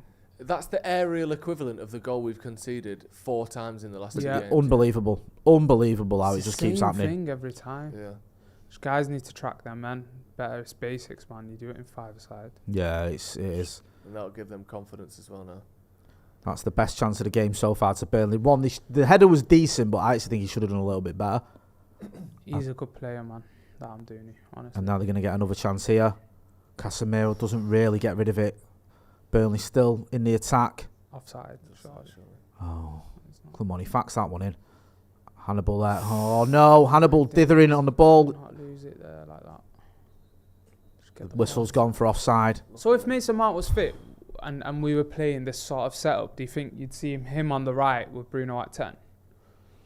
I do, yeah. Yeah, I think he would play him, I think he'd find a way to play him. Stephen Harris says, all hail Joseph, King of Worksop. Is that an official title? What's Worksop? Worksop? The official title is Duke of Worksop. It's a small hamlet. Not a hamlet, it's a town. Right, is it? A village. Estimated 45,000 population, 40,000 population. Yeah, 40,000 population. Yeah, so it's a town. Yeah. Standalone, you know. It's in Nottinghamshire, but it's got a Sheffield postcode. It's unique. Well, yeah, so it can't make it. What ball? Oh, hang on. Hannibal's in here. Hoyland. How's he turned that? No, what are we doing? Someone should have had a shot there, sure. That was a great move. Hannibal went through there. Casemiro. And then Hoyland starts that move off. Great hold up, plays it into Rashford.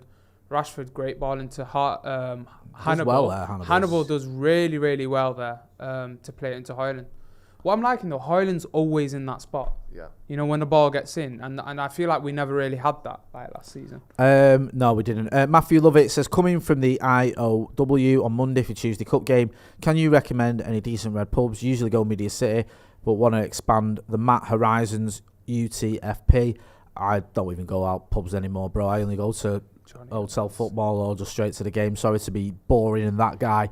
I mean, yeah, you're asking the wrong people. I can't give you any advice, mate. I don't drink, so you can still go to the pub without drinking. I don't drink, but I'll go to the pub now and again. You can have a mocktail.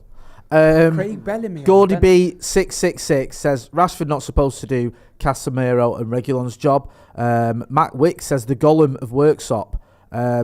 Mike Bermit says Joe is definitely a Marquise. What's one of them? Marquise Rashford. Is it always like Marquis of Queensberry? Yeah. Yeah, nice. Right, okay. Hit that like button. Keep your comments on Joel being from Worksop coming if you want to, or you can also comment on the game. Let us know what you think so far. Manchester United doing okay. We've had a couple of warning signs, and I think Diogo Dalot is about to get a yellow, and he knows it because he's not even waiting for it. What is this guy's name? He was great against Forest as well. I think him and Amdouni were like the main threats. He's a left winger. He's like 19. He's Italian. He's late quick. There. Yeah, it's late from Dalot. He is quick. He's a problem though. I can see him like causing us problems today. Yeah, you don't want Dalot on a booking for 80 minutes. That's not the one. But on a positive note, I think going forward we look closer as a team. I don't know how to explain it, but it just feels like we've had structure to the way we've attacked. Like the ball comes out to Rashford, slips it in. Hannibal slipped him in for that earlier. Could have done better with the cutback. Then Rashford slipped in Bruno. Good effort, saved. Rashford slips in Hannibal as well. So it feels like we did well with the way we created. Yeah, no, we did. We didn't really clear this ball now. It's going to get pumped back in by Burnley. Oh, come on, man. Wake up there, let him Marcus. Have that shot, man. Come on. We're bad with our duels, man. I know. We're so bad with our duels as a team. What do you think Vincent Kompany's come as? Because it's quite a combo that he's got on. He's got the blazer, white T-shirt, baseball cap combo. I can't see his leg wear and his footwear. I presume it's trainers and jeans. It's a little bit sort of Jerry Seinfeld trying not to get noticed at a baseball game, isn't it? Brilliant. Yeah. I reckon he's got some Nike, big chunky Nike trainers on underneath. Yeah. I get that. I feel it's like older dad at parents' evening trying to look young. Yeah. Do you know what I mean? Like, he's had a kid late, he's in his 60s, and he's got an 11-year-old. And he sort of fancies one of the teams. Yeah, so he's wore what he thinks is trendy. Yeah. Scotty McTominay, this guy, he loves turning everything into a 50-50, Scotty, doesn't he? Yeah, even when it doesn't need to be. Yeah. It's his favourite thing. He absolutely loves a 50-50. Get involved in the chat, in the comments. Hit that like button as well. Dashmate says, Abdul's thoughts on his ideal midfield setup for us. Abdullah? I feel like I'm going to repeat myself a lot. Well, repeat just yourself, for because the man's paid £1.99 to hear you repeat yourself, so you repeat yourself. 4-2-3-1. Sorry, you're not getting your money's worth. No, I'm joking. 4-2-3-1. I think double pivot with the way we're playing. Oh, McTominay. Oh, my days. Oh, Jesus wept. I'm doing these a problem, man. 4-2-3-1. I think I'd go Casemiro as a destroyer. Amrabat where McTominay's playing as more and having more as a ball progressor. I really like the way we set up today. Sort of almost going back to that Ollie-esque 4-2-3-1. Bruno closer to Marcus Rashford, closer to the centre forward. Having Bruno, Mason Mount on the right, Marcus Rashford on the left, and Højlund up front. If you're asking me if Sancho didn't have his issues and what was going on, I'd love to see Sancho in that setup as well on the right. Okay. But, with whatever's happening with him, I think Mason Mount. So, yeah, that would be my midfield. Win that. He's just done the same thing twice. Dear me. Did it in midfield, and then he's got Scott McTominay, then done it again. He just heads it forward into like an area where he's going to chase it down. He could have just brought it down. I feel like we're starting to see. Oh my God, we've done it. Oh, they're in here. Only hit the post. I'm doing these. Oh my days, that could have gone anywhere. Came off the inside of the post and then was not really cleared. It just sort of bounced. Was it off Regulon? I didn't see it bounced off when it hit the inside of the post. A quick through ball there from Burnley. He's just onside. He hits the inside of the post and then it's out for the corner. The corner's just been taken, by the way, and Burnley still have possession. They've sort of gone a bit further out with it. They're starting to pass through at will now. And we're now reaching the time when United run out of steam. Yeah. Bloody hell, we're not steaming. Well, it's usually 18-minute mark, innit? So we're on 16 and a half minutes almost. Done all right, haven't we? It actually starts at 15, but it takes us till the 18th to realise that's usually why. But Yeah. it's 15, and it's been 15 this time as well. Right, sound. Yeah, it's too easy getting in. Again, like I said, Zeki, I'm doing this a problem. Gordy B66 makes an interesting comment. He says, Jesus Christ, Lindelof and Martinez, atrocious. I mean, Martinez, you've not even seen him. He's not done anything. He's been absolutely anonymous. He's not picking anyone up. He's not making any tackles. He might as well not be there for how much he's done. Embarrassing. What do you think Lissandro's doing right now? Like right now? Probably not watching if I'm United him, I versus wouldn't Burnley. be watching United versus Burnley. I'd be sick of these, man. No. He might be watching, like, I don't know, Argentina's World Cup run again. Yeah. I'd watch that every day if I was him. I'd just fast forward to the bits where I'm playing. What do you think he's eating? Martinez. I don't know. Yeah. They love a barbecue, don't they, Argentinians? Do they? Yeah. Well, don't we all? You can say that about anyone. Everyone loves a barbecue. No, but they're a bit mad with it, man. Like at the World Cup, I think it was like a big thing for them in the camp where they had to have it. I mean, even Poch. Barbecues at the World Cup camp. Yeah. Fair play to them. Yeah, we all love a barbie. Do you know how I actually clocked this? Go on. Because did you smell the burgers cooking? And you thought, I fancy a bit of that. And then when you followed the smell, it was like Lisandro Martinez on his balcony. It wasn't Lisandro Martinez. It was another left-footed Manchester United centre-back from Argentina. I should say. Rojo. Gabriel Hines. If you have him on your Insta, by the way, he can't cook toast. How's he making a barbecue? I know he can't. No, but he clearly wasn't making it. He barbecued the toast, He clearly wasn't making it. He stuck the toast on a barbecue. But he used to always carried post away barbecues. with it. And I was like, these man love that. Oh, Hey up. Go on, Rasmus. Okay. Højlund's quick, Mate. And he's just... You know what? He's... I don't know if he was looking for that. I didn't see it properly. Was that a definite foul? Nah, that's a foul for me, man. Because why would he let that go when he turns? Who is the referee today? I've not even noticed. Don't know. They're all awful in the Premier League. Yeah, they are. Who is that? I don't know. No doubt by the end of the game. Who actually is that? Because that's the first time I've seen. Oh, they're already making a sub. Companies realise how bad we are, and he's gone. Actually, we don't need defenders for this. No. Yeah. Let's just go. Let's just have everyone attacking. Goodmanson's coming off. I presume he's got something wrong with him. I don't like unless he's gone full Jose Mourinho here. Company. You don't make 19-minute subs unless someone's injured, really, do you? Unless you're Jose in 2005. He is shaking his head fuming. Oh my God, he's doing the explaining thing, innit? Oh, Like, right. Do you reckon that's tactical? Yeah. It's never good, is it, where a player comes off before half time and the manager's chatting Yeah, to that him is loads so on the early. touchline. There was Oh. a lot of information being transmitted from. Yeah, Goodman's maybe. in there. Yeah. Do you think he's clocked that we've gone Ollie ball and he's gone up? They've gone back to I don't know. Do you know with things like that sometimes I think it's a bit of showing off.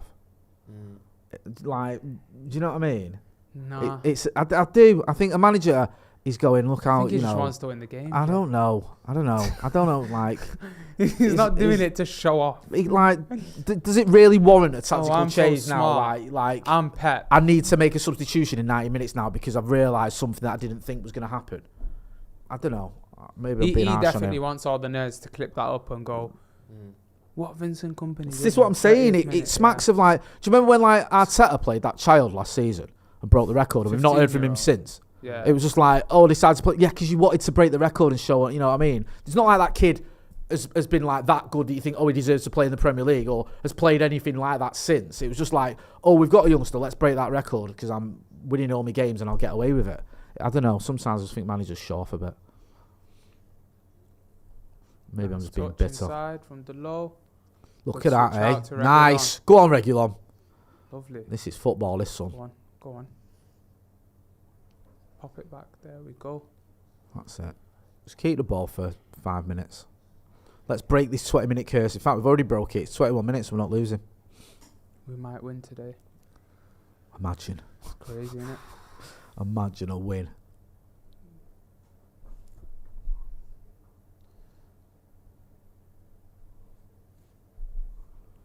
Struggling to keep the ball in midfield, aren't we, United? It seems to be either a quick play through to the attackers or back to the keeper. That midfield's not really... Matt Wick says, to be fair, this is exactly when De Zerbi did a tactical shift and completely dominated the game from then on. He did, to be fair, didn't he?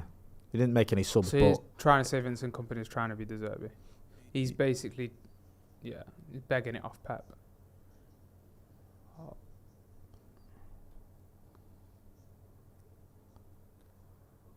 Nice. It's a good pass. Oh, he should be going Is to he the off? I think he's off there anyway. I would have gone to the right anyways. Quick one. There we go. I think Hannibal's been alright. He doesn't look out of place, does he, Hannibal? To be fair to someone who's, barely played for United. He doesn't look like he stands out in the bad way. He's done really well. Tomine. Oh, he's unlucky there. It's a poor ball from McTominay, that. Yeah, Casemiro, and he's trying to had make to stretch, hasn't he, to get it. And he's a bit unlucky. Casemiro's unlucky. But yeah, it's just, I hate little sloppy things like that because it's so unnecessary. Go on. Well in, Bruno, man. Go on, Bruno. Nicely done, son. That's brilliant, that, from Bruno. Unlucky. Help him out. Help him out. Well done, Bruno Fernandes. He's read that.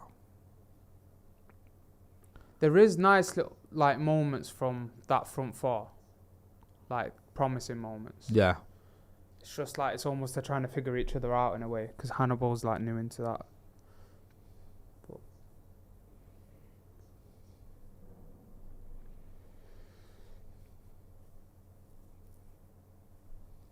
64% possession for Burnley, 37% possession for Manchester United. Hey? Am I missing something here? Tactics. Why is it 101%? What, 100 and what? That's a stat. That's that maths from myself. Hey, why? What's that all about? I don't understand. What were the numbers? I really like 64% possession for Burnley, Yeah. 37% possession for Manchester United. Come on, man.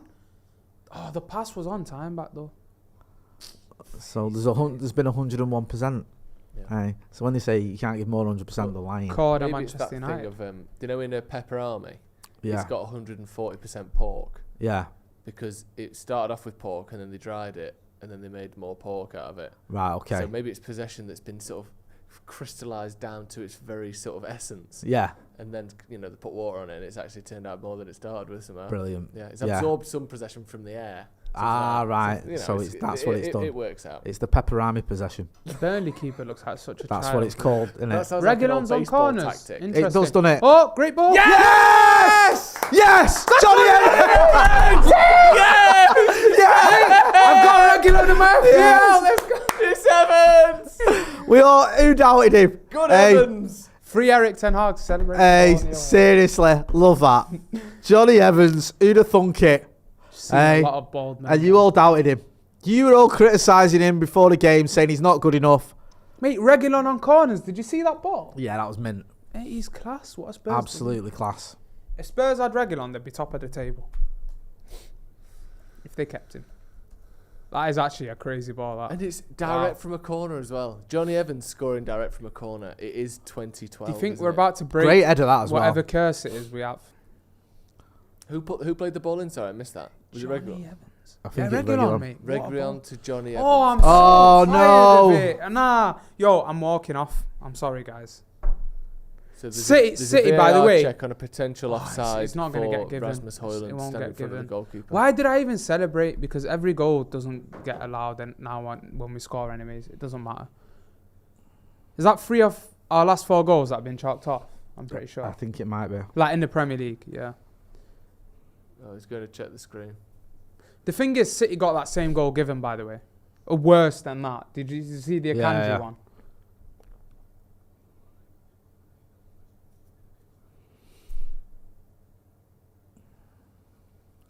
I think They're that's gonna- gonna. I They're think. going to overturn that. He's Yeah. not. He's not. By the way, I think not he's. saving it. I think he's. He's not. He's saving I think that. he's doing enough for you to say he's interfering with the keeper Yeah. Yeah. because he's. The keeper's having to deal with him. I'm so tired of it, honestly. I'm gonna get called off. Yeah. Goal disallowed. There is offside. no point, by the way, just being a United fan right now. Every single time you get excited about something, it just gets chalked off. Hate it. Especially when we score so few goals as well. I know. It's hard. Like, that's a goal that we've scored that now So annoying. has to be scored again. Like, that's 2 goals United have got to score in this game to win now.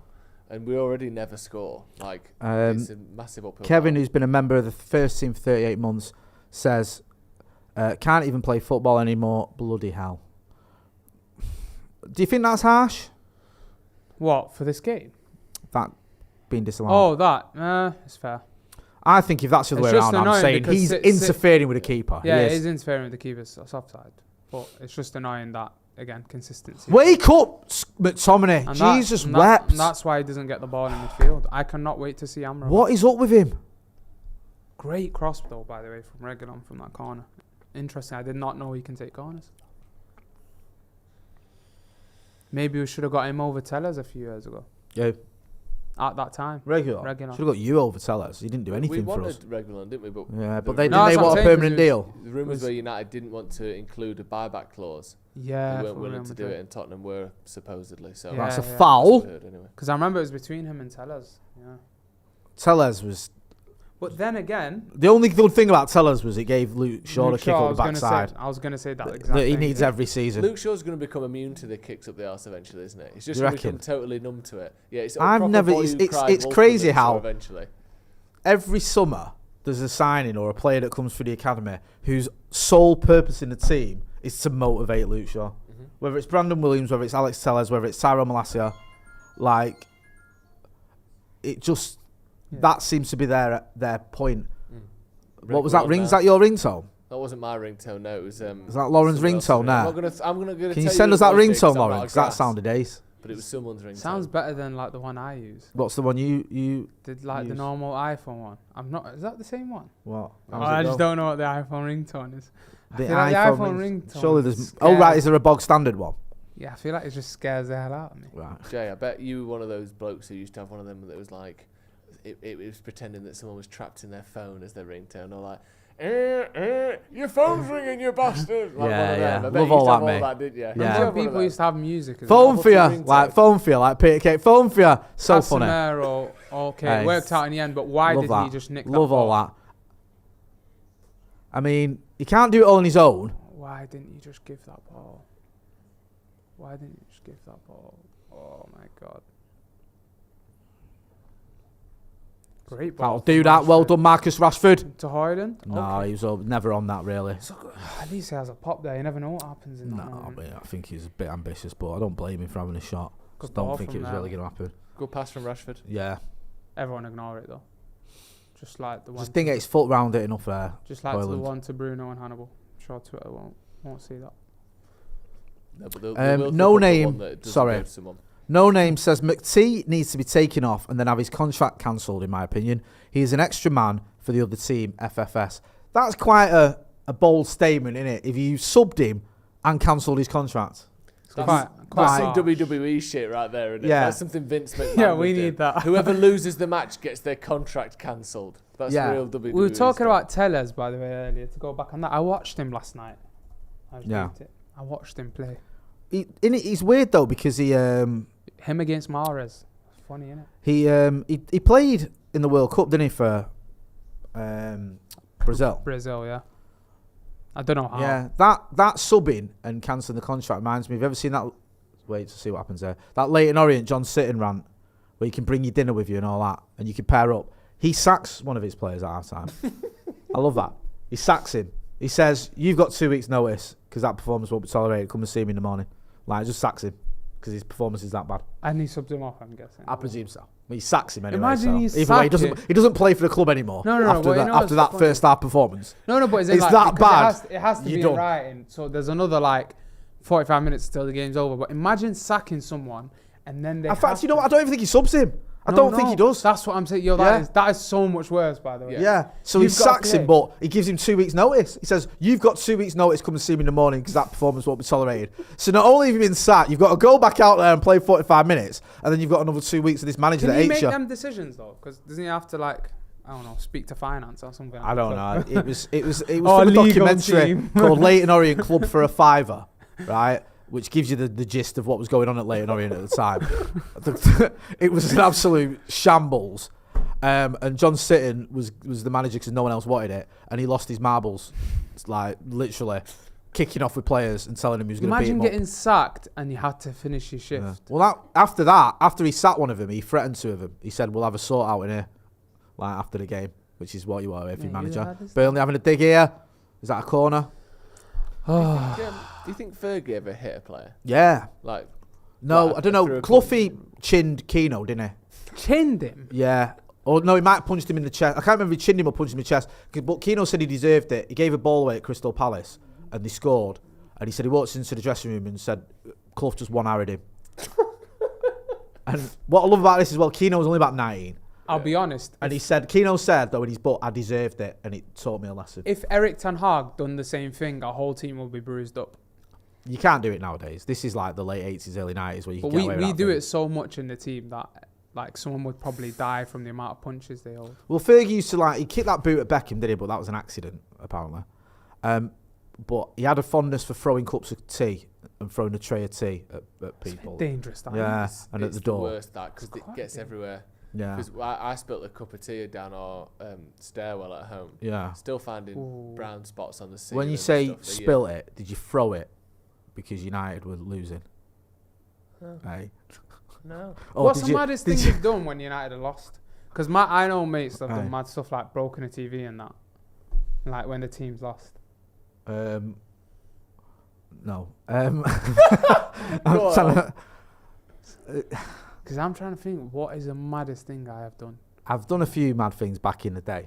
Like, we smashed. Like My what, mate, when we won the treble, he threw the table we were sat round over. He flipped it and it went flying onto his pregnant missus and all her mates. It was sat across the pub, but it flew that far that they all got covered in glass. And she was all right, by the way. She was fine, other than the fact she was ready to kill him.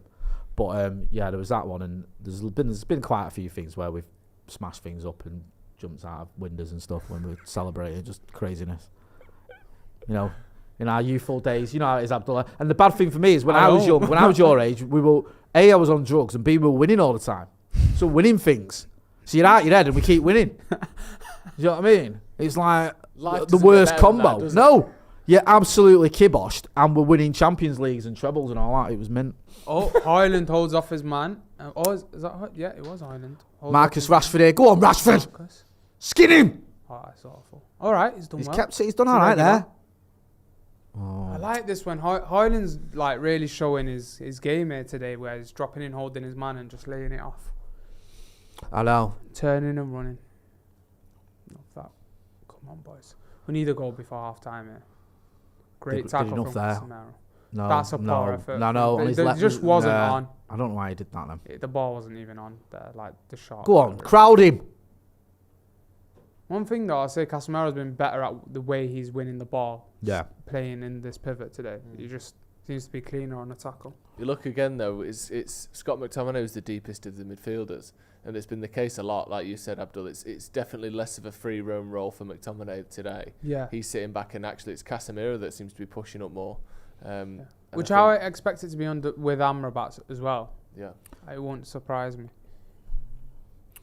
What do you make of that? Casemiro pushing up and Scott McTominay sitting deeper, because it's not what you'd expect, is it? I think it's the way you use it. I just think I think I said this a couple of times as well when talking about the midfield. I think when there's chaos in that midfield and you just need that ball winner, it wouldn't surprise me that would be something that works for us. Yeah. I just think box to box Casemiro rather than have sitting Casemiro is a better option for me, especially if you're bringing a decent ball progressor and an Amrabat. It's really interesting. I think you'll have to judge it once Amrabat's in that midfield. Yeah, 100%. But yeah. Get involved in the comments in the chat. Let us know what you think about the game so far. Let us know what you think of Manchester United's first half performance. I mean, there's still, it's not done yet by any stretch of the imagination. Still 10 minutes to go. But who's played well? Who hasn't played well? Who needs to do better?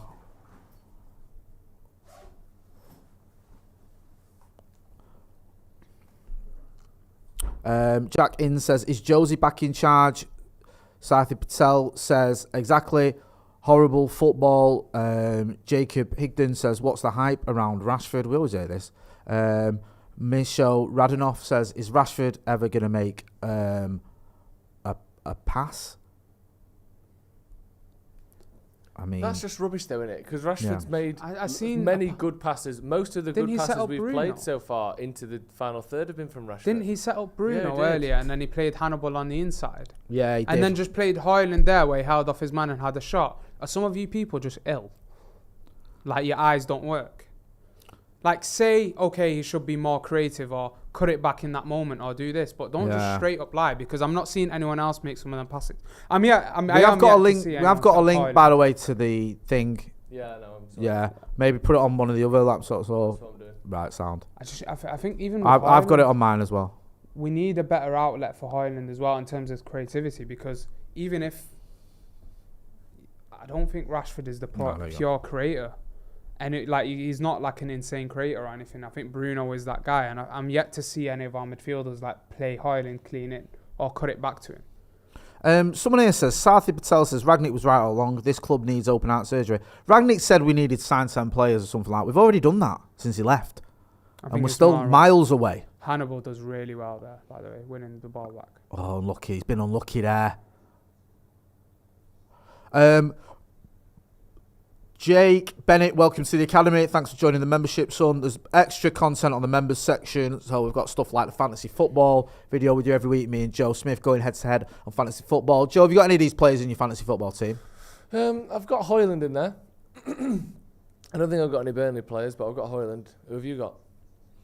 I've got, I think I've got Marcus. I've got Reguilon, man, and his assist got chalked off. Jarring. I would have just brought him in as well.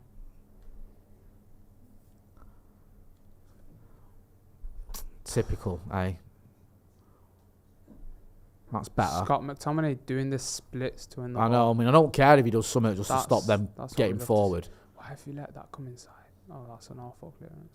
He might get away. Go Sometimes on, Marcus. I think we just clear the ball, we don't press him. That's it. Keep going. He had time to just take that under control. Yeah, that was mad.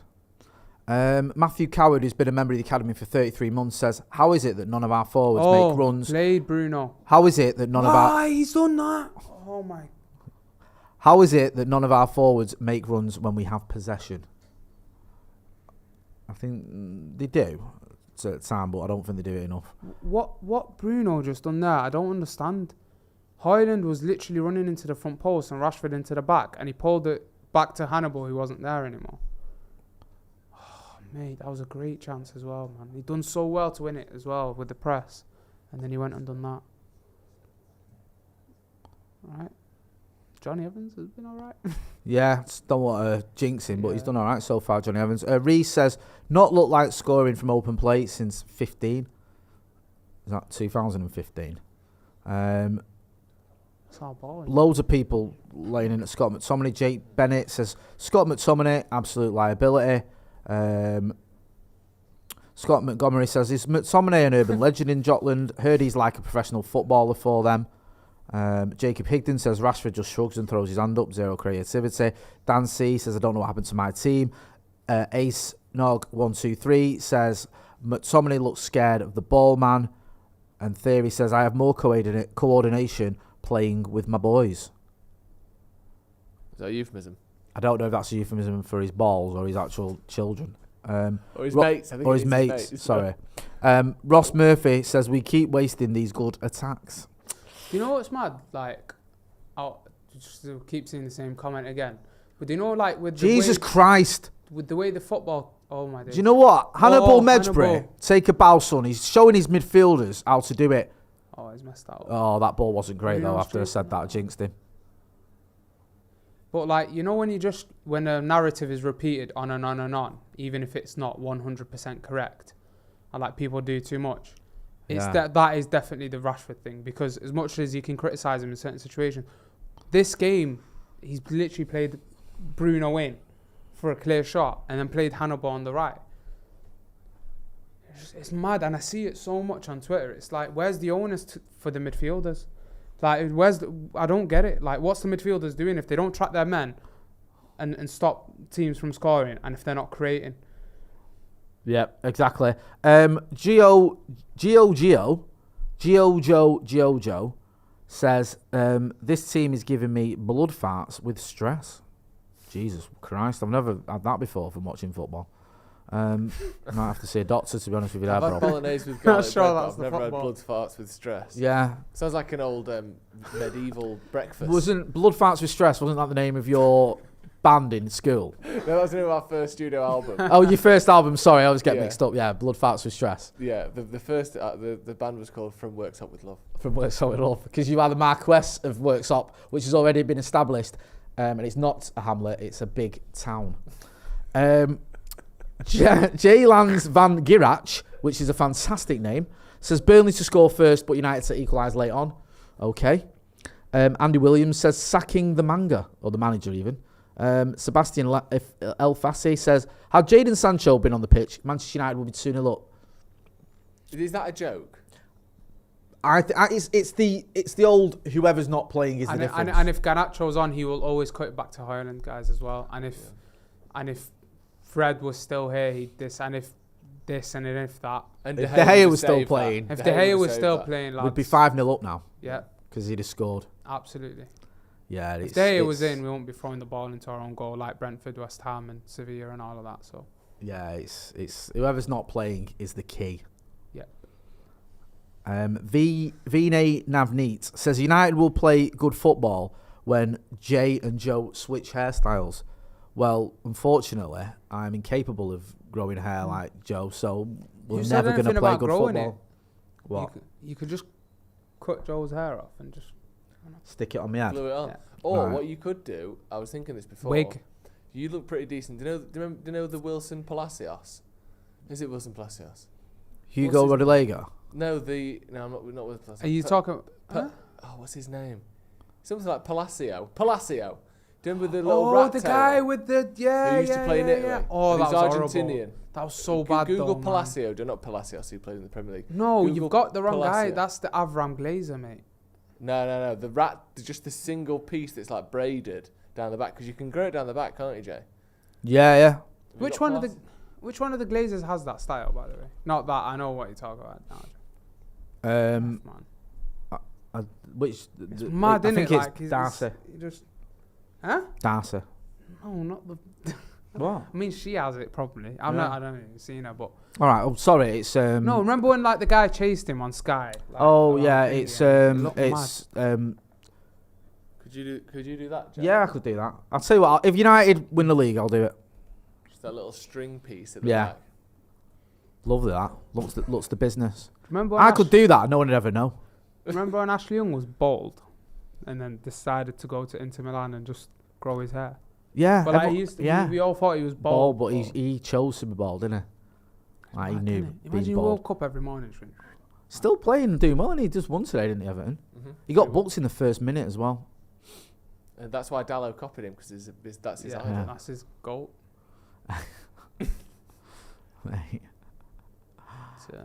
United just passing it about now. Obviously, 1 minute left of the first half. At half time, we're going to be hearing from Lauren. She's with us. What a ball! Oh! What's a goal! Bruno with an absolute smash of a volley into the bottom corner. Yes, what a goal! Johnny Evans, by the way, with his left foot Bloody as well. hell! Johnny Evans is. Take a bow, son. Imagine his goal counted earlier, and he had a goal and an assist. Yeah, in the first half. That is unbelievable. Oh, look at that little kid there. Mate, have you seen the guy celebrating with his finger? It looked like a Glazers out. What? The guy was celebrating with with his vape in his hand. Yeah. And it was like green and gold. Like Glazers out vape. I love that. Hey. That was actually a good piece of football all around. What a ball. He's on. Don't even bother. He's well on. Somehow that guy's they're gonna move him now with the VAR. So, but that's like what a finish. Van Persie versus Villa-esque, that, innit? Not quite as far out, but if you haven't seen the goal, ball coming over his left shoulder, first time right foot volley across the goalkeeper. That's an unbelievable finish, that. Absolutely fantastic. What a ball from Evans, man. Johnny Evans. What a ball. Great. I've always rated Johnny Evans. I was buzzing when I saw he was starting. Absolutely. Oh. I knew. That is an insane. He's been robbed of a goal. His weak foot is actually mad, you know. Johnny Evans. Is that? Oi. Oh no, it's not. We did Go on. against Arsenal. Really? I was going to say, is that the first time we've scored first in a game this season? But we did against Arsenal, didn't we? Yeah. And Wolves. So yeah. Yeah, we scored first when we beat It's Wolves. the first time we've scored first in a game against Burnley this season. Yeah. So it is a first. Do you know what I mean? I reckon we win the league now. We need this stat of when's the last time Johnny Evans got an assist from Man United, because it could be 20 years ago, which is insane. He was in the old Division 1. Yeah. He set up Arnold Muren for a similar goal, actually. It was a volley. I remember I was there. The Romans had just been hounded out of, it was Wessex then, wasn't Yeah, it? it was Wessex. Yeah. You know, we pushed them all the way to Londinium. When that one popped off. Good times. Get involved in the comments and the chat. We're going to be having half-time soon, obviously. Hopefully, these lot can hold out for the next 30 seconds. Manchester United 1-0 up. Johnny Evans was causing a meltdown, and he's had an absolute stormer of a first half. He's been unlucky to not have a goal, and he's got a mint assist as well. And any problems defensively have not really been down to him. Casemiro and Bruno, they're just winning the loose. I think Casemiro's been better at winning that loose ball in the system as well. It feels like his sole thing is to just win the ball rather than doing too much. Evans over the top again. Is he offside there? He's got to be, hasn't he? Oh! Surely he's not off there. Johnny Evans might be our answer to past goals. I did not see that coming. If you mean in the fact that he's 39 years old, he's offside. We've actually replaced. I thought he was because he's looked. No, we've replaced Johnny Evans with past goals. He is offside. I mean it. He is offside. Barely. That would have counted. Would he? I'm joking. Mate, he's actually our answer to. How do you see that pass and then see the pass for the goal? I think. I don't want to get carried away. I think he's starting now over Varane. I think no, you've got it wrong, because I think now he plays in midfield. Sorry, Varane plays at centre back. He does. Mate, Hannibal, by the way, what a tackle! Hannibal's been mint. Mate, his ball winning is actually mad. Oh, Tom, man, play that. I know. Delow's fuming with that, by the way. Hopefully, we're so winning. United can get Amrabat on at some point. Manchester United finished the first half leading the game. Which is that the first time this season we've gone in at half-time winning? Yes. You've sort of piggybacked on my half stat there. Yeah. Your half stat that was wrong, whereas mine is potentially accurate, even though it's not a stat, it's a question. is this the first time? Talking of stats, Lauren Page is with us. She's going to be going through some half-time stats in a minute. Abdullah, give us your thoughts on that first half performance from Manchester United Football Club. I'd say it's a relatively decent half. I think obviously we did concede two pretty bad chances that we shouldn't be conceding.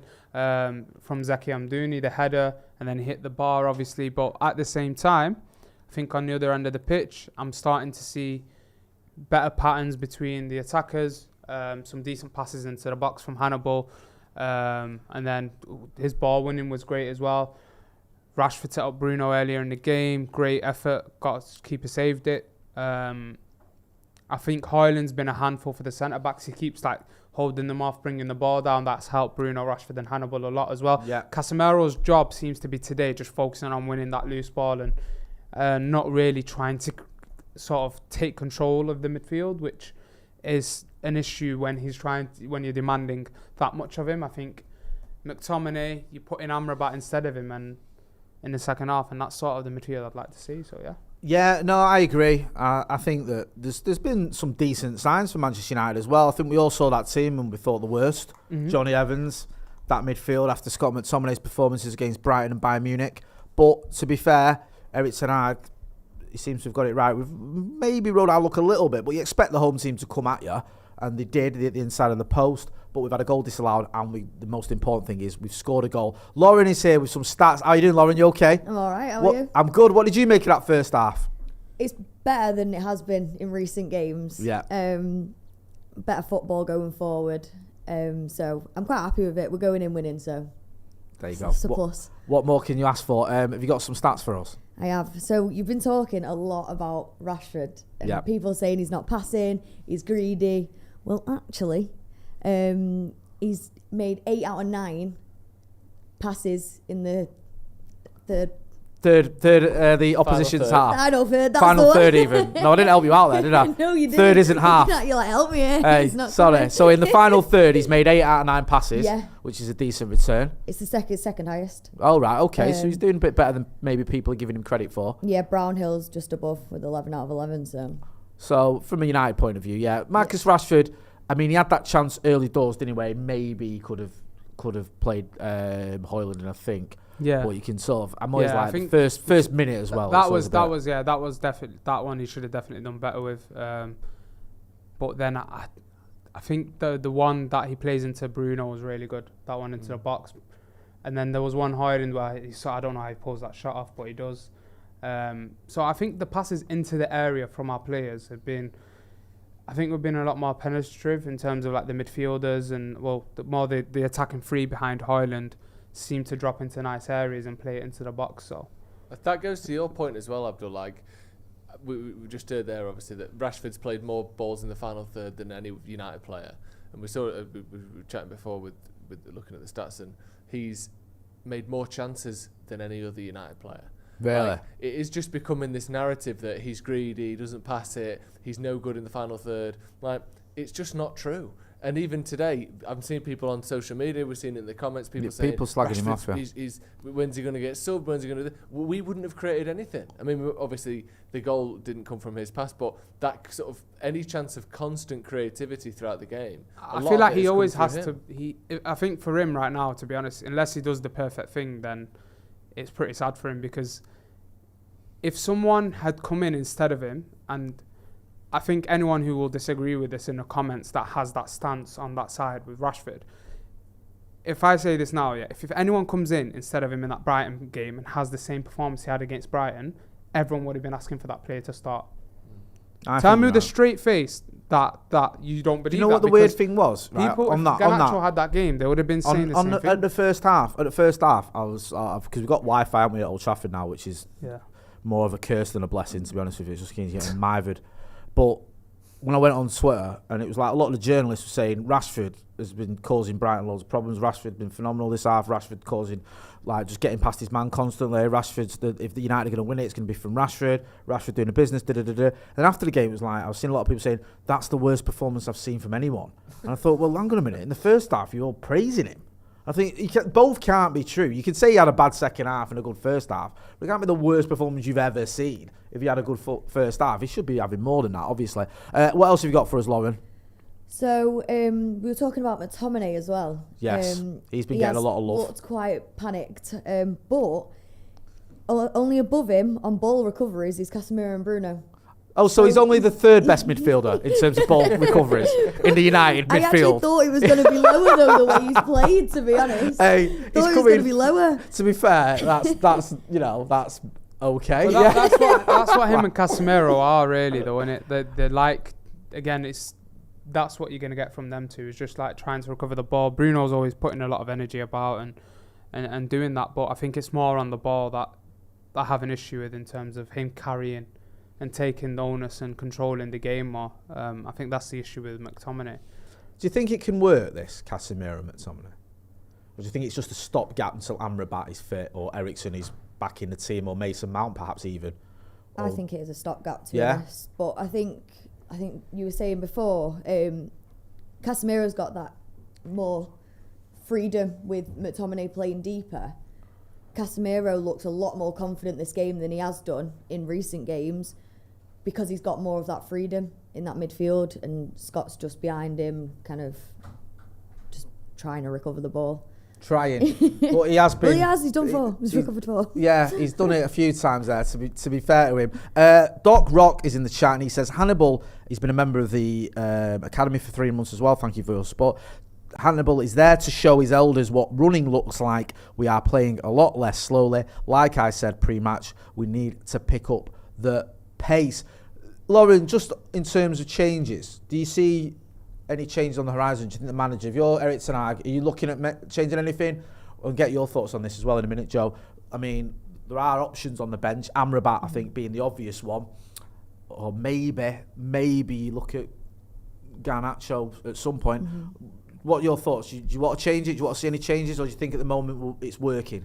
I think at the moment he'll probably keep it how it is. Yep. Give it like usual till about the 60th, see where we're at there. And I think that's when Amrabat will come on and we'll get to see. He'll give him a good bit of time, I think, in this half. So I think probably around his usual 60 minutes, he'll bring Amrabat on, take McTominay off. Joe, McTominay coming off seems to be the most popular opinion on social media, although that doesn't tell you everything. But what do you see happening? Do you think it is going to be McTominay coming off for Amrabat, or do you think there's going to be something else? Strangely, I don't think we need to do that yet, really. I think we're bringing Amrabat on because we want to see Amrabat, rather than, he's clearly not fully fit, is he? He was only training, he started training this week, didn't he? Yeah. I know the injury wasn't that big, so it's not going to take too long, but I think it's, if we take our sort of, we want to see the new signing hats off, yeah, I don't think there's anything wrong with keeping it as it is for now, and seeing if we need to change it rather than just changing it for the sake of it. I think they had 2 really good chances. They had the header and that side foot, and both of those came within a sort of 5 or so minute spell. I think it was around the 15th minute to the 20th minute where they started looking really dangerous, Burnley. Yeah. But other than that, funnily enough, United were actually the ones who ended the half better, which isn't like us in recent weeks. And actually, if you look at the half as a whole, I know it was disallowed, but we scored a goal from a corner, and we scored another goal from open play as well. It's actually a much better half from United, and it's not good, and there were too many mistakes, and they shouldn't have had those balls through. But I'm glad that it's a half where we've actually looked relatively potent again, because so many times recently we look good and we look sharp, but we don't really make anything, and then we allow them to push on and win the game. So it's good to see us ending the half strongly, because we've not done that in all season, really, have we? No, we haven't. You're right. It has been a disappointing sort of season in terms of our first half performances, and to finish going in at half time 1-0 up is a definite improvement. Just going back into the comments, I mean, yeah, just a lot of people talking about McTominay. Daniel Berry says McTominay is a staggeringly poor footballer. Gay Quinn Records, there's a lot of Joe Rogan fans on here who don't like Rashford. People praising as well. Hannibal. Fergal McClements, who says, McTominay hides so much that there is absolutely no movement in midfield or attack, and that makes Onana and defenders look worse and laboured. Albert Ledette, welcome to the first team as well. He's just joined the membership. We appreciate that. If you've not done, you can go check out our membership. Make sure you are hitting that like button. We've not even got to 1,000 likes yet, so smash a like, please, people. Lauren, have you got any more stats you want to share with us, or any more comments, or anything you want to get into? Looking at these, Mebry Hannibal is on a lot of them. Just different things, just kind of like the ball recoveries was one of them again, tackles, blocks. You know, he's in there, he's up there on a lot of the stats, which is really good to see. I think when he has played, he's really got stuck in every single time, and that's what I like. He plays with his heart, doesn't he? And he does look good with it as well. No, he does. And the one thing that you worry a little bit, I was worried before the game with Hannibal, is that him playing with his heart, but he has that little bit of an edge to him. He can get involved in arguments. He can sometimes just kick people. He can row with the ref. Me and Joe did the under-23s watch-along about a year ago, and he got sent off for waving 2 yellow cards. He got one and then booking and got another one, and tried to call the player over to give him the yellow card, which was just bizarre. And he scored a worldie in the first half as well in that game, and then he got sent off. So I do worry. I don't want him to sort of get involved in anything silly and spoil it. But I think so far I think he's been brilliant, Hannibal. I think it's been a really top draw performance from him.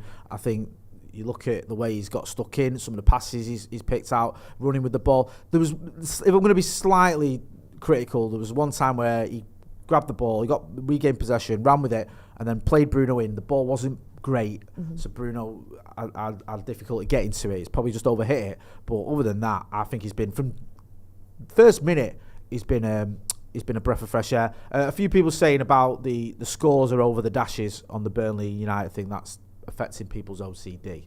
I don't know if that's a thing we can fix. Get over it, says producer Joe. Joe, what have you made of Hannibal Mejbri? I'll try and sort that. I think he's been good. I think it's he always has this thing about him where he's good on the ball, he's tenacious, and especially when United are struggling, and one of the things we've struggled with in the last few weeks is seemingly a lack of effort, or a lack of, I don't even know, I think it is effort, and you're going to get that with him. And I think when you put him in that midfield, immediately you get more industry, you get more willingness to put the shift in. And I think Bruno's someone that puts the shift in, but because he's expected to do so much going forward, he can't always be everywhere at once, and sometimes his industry is slightly lacking a bit deeper, whereas Hannibal has not got quite so far forward as Bruno would do. So you're seeing that work rate in around the centre circle, breaking things up, winning the ball back, and I think United have massively benefited from that, and he deserves it, and he's proven himself to be a valuable member of the squad, which is what we need. No, absolutely. And Jonathan Bosley agrees with you. He says Hannibal is what we need. I couldn't agree more. It's good to see him getting a start, doing well, being involved. And I hate it when you sort of throwing players on when you're chasing the game. Hannibal's come on when, what was it, 5-0 down at Anfield or whatever it was, or 4-1 down. I can't remember the score. Sort of blanks it from my memory. But we were getting battered. And he was brought on there. He was brought on against Brighton, where, okay, he got his goal and did well. But you want to see him being given a proper opportunity, not just being thrown on with 10 minutes to go or with half an hour to go while we're chasing the game. Or the one at Anfield was damage limitation. To be fair, he actually gave us something to cheer about just by kicking everyone. Alpha Omega says, I've seen us better, but kind of interesting to see how we cope with all our injuries. Impressed by Evans. I've fixed the dashes over the one. Thank you, because a lot of people have been commenting on that. Gooprit Jill says, sack Joe, sell Jay. That's a bit harsh there. Someone else called you. For you in the sorry? open market? What? How much do you think we'd get for you as a transfer if you were to go to another channel? I think it'd be one of those deals where you'd have to pay my wages for me to go there. Yeah. You'd have to say, have him, and we'll pay, because they'll go, we don't want him. Yeah. Go, no, you can have him for now, we still don't want him. No, we'll pay his wages. All right, we'll pay the rest of your staff's wages as well. We'll pay for everyone if you just take him. Yeah. Get him out of our studio, and then maybe that'll work. Someone, I've forgotten who it is, it's called you Statman Lauren. Or I presume Stat Lady Lauren would be more appropriate. Statman Lauren doesn't seem right. Have you got any more stats before we start the second half? I think we're about to come out. Peter Crouch is towering over the presenter. Of course he is. I think this midfield, I was a bit worried about the passing. Yeah. pass completion. But we are at 262 completed passes. And when they were saying, oh no, that's them. Never mind. Never mind. I've ruined it. We've stuck man Lauren for about right. 2 So if you're gonna sack Joe and sell Jay, you can also give Lauren a free transfer. How confident are you, Lauren, going into the second half from what you've seen so far? What you've seen of Burnley as well? You've had a few stats there. One of them was the Burnley stat. Do you feel like going into this second half we can carry on going the way we've been doing? I think so. I think if we just continue the way we have, we'll be all right. But I don't think we'll get many more chances to score goals, to be honest. I think it's going to be a very low-scoring game. I think we might scrape the 1-0 still. Might scrape the 1-0. Abdullah, thanks, Lauren. We'll be in for you later on as well. Thank you for that, my friend. Abdullah, Lauren says it might be a low-scoring game. I would settle for it being a game with no more goals, to be honest with you. I'd take a 1-0 right now. What about you?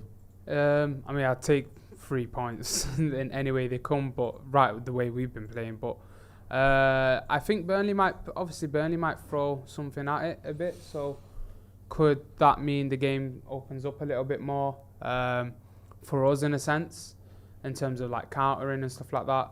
I'd love to see that change in midfield, maybe for an Amrabat and McTominay at some stage. Maybe it comes in if we score another goal, because it's always when you're introducing a new player, you want to be a bit more settled into the game. Because I feel like Sorry, just to the second half has kicked off, so we're on it. Sorry, go on. We are doing well in certain areas. I'm not saying we're having an amazing game, but I still feel like we're missing something in that midfield in terms of the deeper players, and Casemiro and McTominay. They don't really have that progression on the ball. I think Casemiro's done his role in terms of winning that loose ball, winning a couple of decent tackles. But McTominay, when he gets the ball, doesn't exactly turn and drive with it.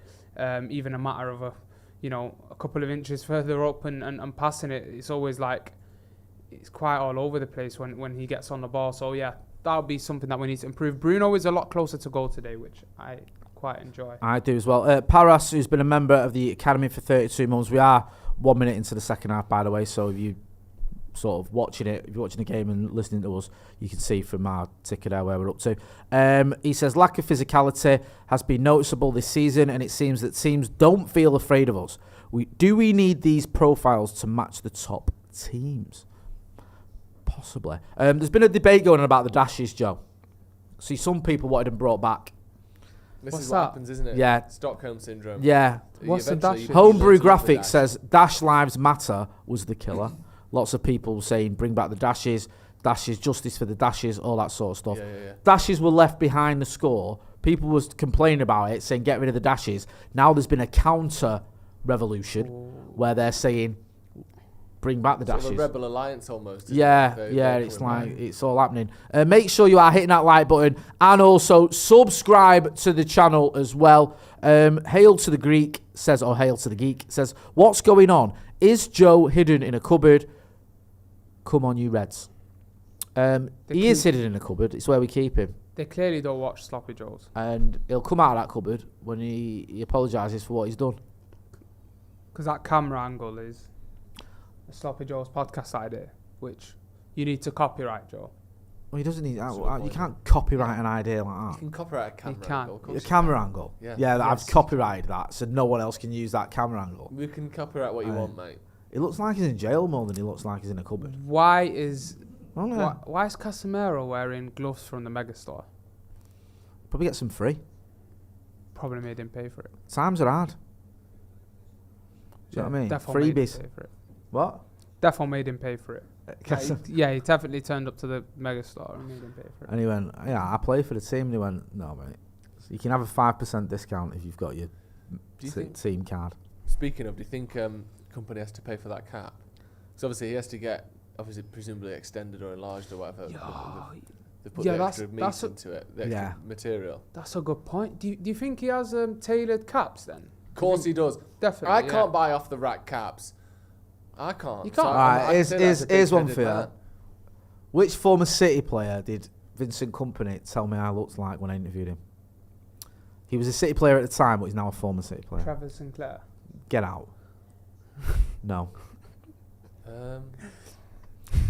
He was talking about his line. He went, Delph. Nailed it. Absolutely nailed it. Mate. He was talking and he went, Fabian Delph's coming back from injury, and actually, you really look like him.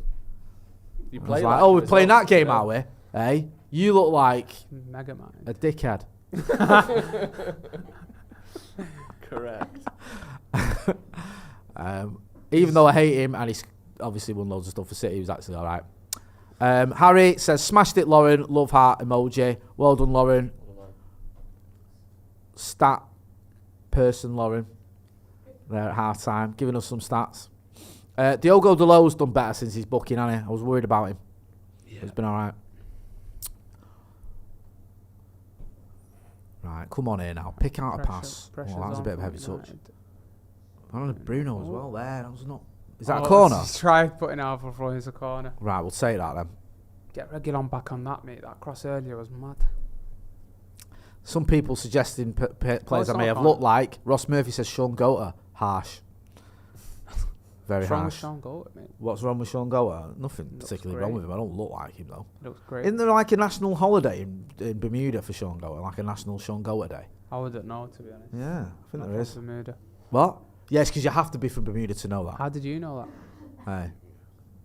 Other than like City fans who are like, yeah, I've been going since Main Road and Sean Goater. Oh! What a ball from Delors. Wow. Highland nearly gets in the end of that. Who actually knows Sean Goater? What?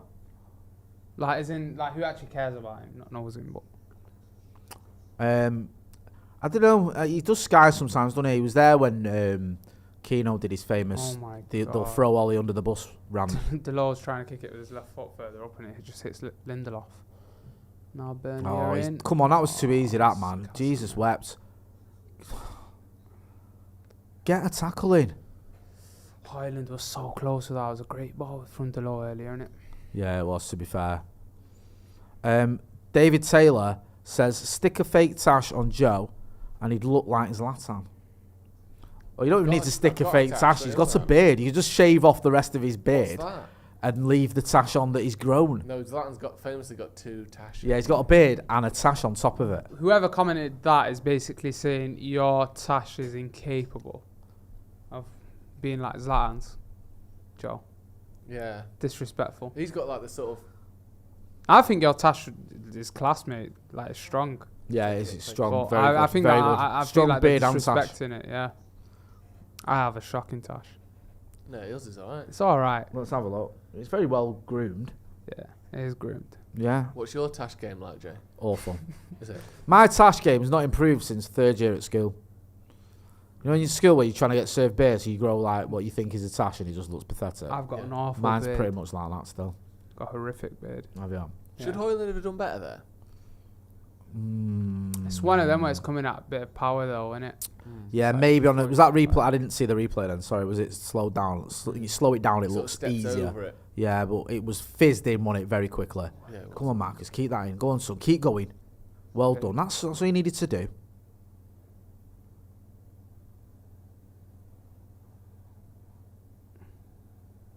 I do feel for Hoyland as well because he runs himself ragged, doesn't he? Like, Does, man. he's not played a lot of football over the last month or so, but he absolutely gives his all. Too easy there. Second balls, man. I know. Always have a problem with the second ball. To be all over that.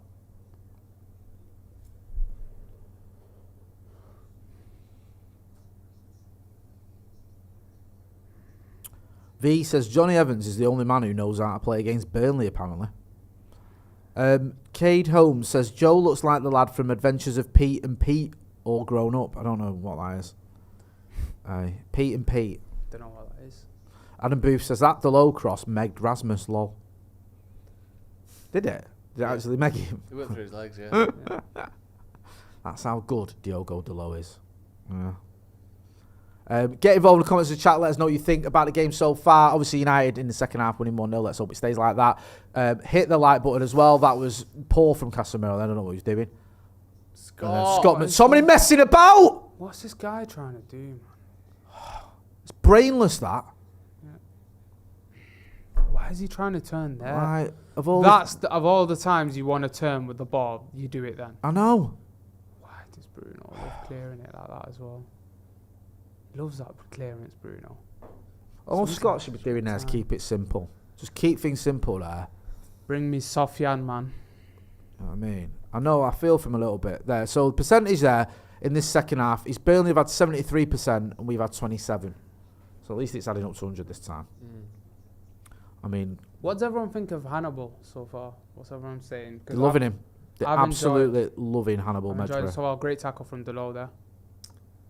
That switch isn't great. The old goal! He did really well with a tackle. Yeah.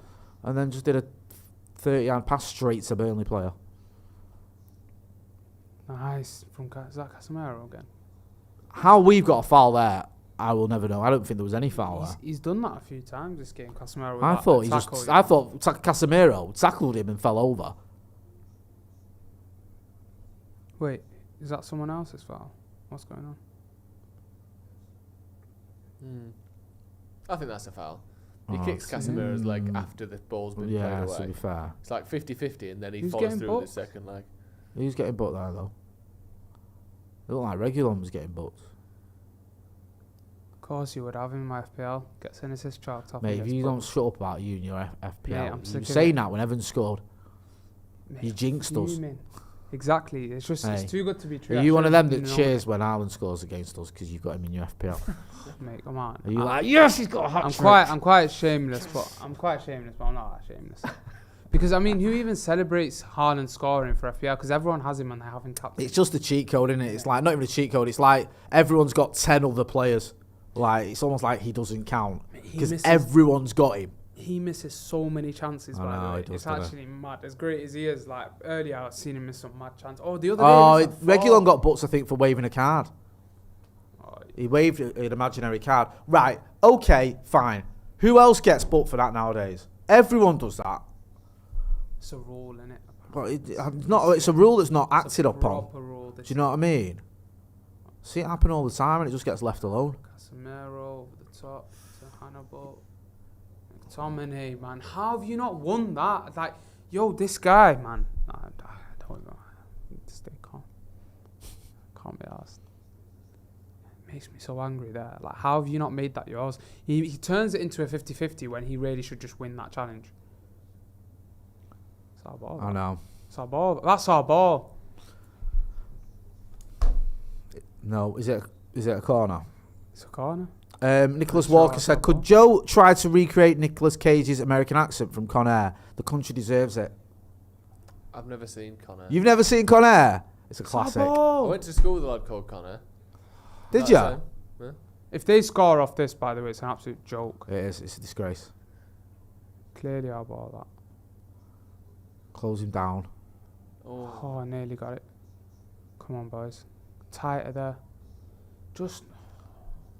Trouble is anyone even There's up? no one, yeah, no I one's was up, about to yeah, say, I was Hoyland's gonna just say. cleared it there, but there's no one up. Get involved in the Come comments on, in the man. chat. Your creepy uncle says, Abdul looks a little bit like Adama Traore. Do I? Interesting one, that one. Kato Paxi says, McTominay's second touch is a tackle. It does feel like that sometimes, doesn't it? Yeah. Boss says, just got in, where's Amrabat? Amrabat, I think he's warming up at the minute, to be honest with you. That's where he is, in case you're wondering. Love that. He says, like, Amrabat's like his cat or his dog. Just got in, where's Amrabat? Hey, where is he? The gate's he's wide He's not in the open. garden. Where's Amrabat? Yeah. Has anyone Left the seen gate him? open. Oh, is that Hey. one of his kids? Yeah. Where is he? Thought you were keeping an eye on him. Yeah, Yeah. that's No, class, all by the way. like Amrabat's Yeah, a love that. food. So I've just got in. Where's the Amrabat gone? Yeah. I was having that for my tea. Hey, Yeah, been looking I forward to bought that all the Amrabat way home. yesterday. God's sake. Get involved in the chat in the comments. Hopefully we will see Sofian Amrabat at some point. I think hopefully for you lot in the chat, because everyone's had enough of Scott McTominay. It's been quite consistent, right? Because everyone had enough from Scott McTominay when it was announced he's in the team. And that has carried on throughout this game. Yeah. Like, Evans has won people over with his performance. Evans, for me, right now, is the best centre-back in the Premier League. 100%. He's the best. So that's how easy it is to please me. So, you know. I don't think that's a So- debate. I think he is. Great ball from Bruno. Into Oh! Rashford knocks it down. Rashford should have been greedier there. Should have gone himself. Yeah. He's too Yeah, selfless. should have somehow shot that, you know, overhead. Good little bit of scorpion football, kick. that though. Great knockdown. Oh, Great ball bro. from Bruno to Rashford. Oh! Great defending. If from if there. Hoyland scores that, it's the best goal ever. Oh, does that go out? Mate, that's well out. That's well out. It better be a corner, that. plays great defending, to be fair. Highland's getting well onto that. Yeah, Yes, it's a corner. corner Good, from it. Good move from United, to be fair. Good ball from Bruno. Oh. It's done well there, Hannibal. Oh, was a bit unlucky. Better football, though. There's been a couple of moments today when United have put together like little passages of play that we haven't really seen this season. Can see what's going on there. Have we got Palace in the League Cup next? And then Yeah, the on Premier League, Tuesday. So back-to-back games. Back-to-back Crystal Palace games, yeah. So, the games, in all honesty, I know we say this about every game, but Palace at home, it's not exactly the worst game you can have when you need a win. Do you know what I mean? I know they've got some good players, but they are beatable. No, definitely. I think back-to-back, and then you get them in a cup. What's everyone's thoughts on that cup, bro? 'Cause would you just play... Would you change a lot with the injuries that we have and just like risk more? Because I'd make quite a lot of changes, to be fair. McTominay went flying into that, you know. He went flying into it, and then they've still ended up with it somehow. Yeah. As playing with Scott McTominay is, Right. tends to happen a lot. I love when keepers do that, by the way. You know, when they just set the attack quickly. Yeah. Nothing annoys me more than just This hold is on better. to it, looking All right, around. go on. Come on. It's a Casemiro. ball, that, isn't it? Great ball. I want to help him Come on, out. let's make it. Get Who's shot. with him? Inside. Oh, okay. It's gone. Yeah, looking better Manchester United. I don't know, maybe I'm getting carried away, but we're just looking like we're putting things together. Sam Z says, brainless, the second Tony Soprano meant McT, not Carmine. All right, brainless, the second Tony Soprano meant McTominay, not Carmine. Lou Patazzi, because he called him brainless the second. Have you ever watched The Sopranos? No. Should I watch it? Boss says, Onana, yes, you should. Boss says, Onana has done well tonight. I think he has. Marcus Montero says, if you combine Jay and Abdul, you get Amrabat. To be fair, I'm Is on it my like way. a I'm sort on my of way Venn anyways. diagram? I'm No, on my not a way Venn anyways. diagram, I'll be there very soon. yeah, if you put us two together, that's our love child. To be fair, I am North African, so I'm Well, halfway there. Yeah. Yeah. I mean, I've been to Tunisia a couple of times. I'm not North African, but if that But, counts. yeah, how many times do you have to go there before you are? Before you, basically, North African. I went to Hammamet and I went to Monastir, you know, in the 80s. So, well, sorry, 88 and 92. Did you actually? Yeah. 88, we went to Monastir, and Was it at a 92, I went holiday to or- Hammamet. You what? An actual No, holiday? no, I was working out there. Yeah, it was a holiday. Because I don't think like I was 8 and 12. I just yeah. couldn't imagine that place. Mate, part of it the used to world be and, a like, no. proper It was popping a holiday spot. place to go. It was ace. I loved it. Sick. So, yeah, we're both basically North African, Abdul. Yeah. United. What's that? I can't even see. There's a light shining off. Oh, was it Jay Rodriguez? Or do you remember when he scored that goal against us that we were talking about earlier? Yeah. 4 goals in 12 appearances versus Man United. Sony Marshall. Do you want to know something? Here's a Warming stat up. for you. 4 goals in 12 appearances by Jay Rodriguez against Manchester United is better than Fernando Torres' record against us.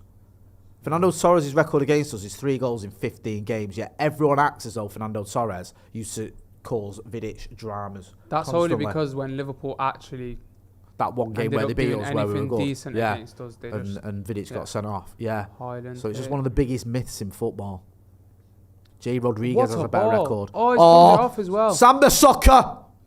Delow's in to the back post. Go on, Regular. Go on, McTom. It's a pass back, that. Good ball, that. Really good centre forward play from Hoyland centre as well forward, there. yeah. Holding the Hoyland's ball, been What's a mint. turned it around today, with the back heel, by the way. played it through. Really good. It's mad because you And can also, tell he is- Diogo Dalot's had his Weetabix. Yeah, definitely. Aye. Why is that such a saying though? Like, why does it have to be your Weetabix? Why can't it be like your coffee? He's had his I coffee. don't think like your Weetabix. Like, Because I don't think Weetabix really sets you off. it was based, I think, on an advert in the 80s and 90s. Oh, I think it's fair. about having your Weetabix. So I know like, he's always had his saying I've he's had his heard it, but Weetabix. oh, I don't nice. think. I mean, you could say he's had his coffee if you wanted to. But No, I but I don't mean, really like think that. Weetabix doesn't exactly. And also, coffee has connotations like you're just chilling out, just going for a coffee. He's had his coffee. No, but usually Right, coffee okay. is just like it gets you like, you know what I mean, Souped on up. it. So you think instead of saying he's had his Weetabix, we should say he's had his coffee? Just had something that actually gives you some sort of energy, because I don't feel like Weetabix gives you. Yeah, I don't think Weetabix. I think Red Bull have got enough advertising without us helping him by changing sayings that he's had his Red Bull. What do you think? Gives you wings. If on one hand he's had his Weetabix, probably help boost the sales of Weetabix as well, doesn't it? Because people subconsciously think Weetabix is a great stuff. Yes.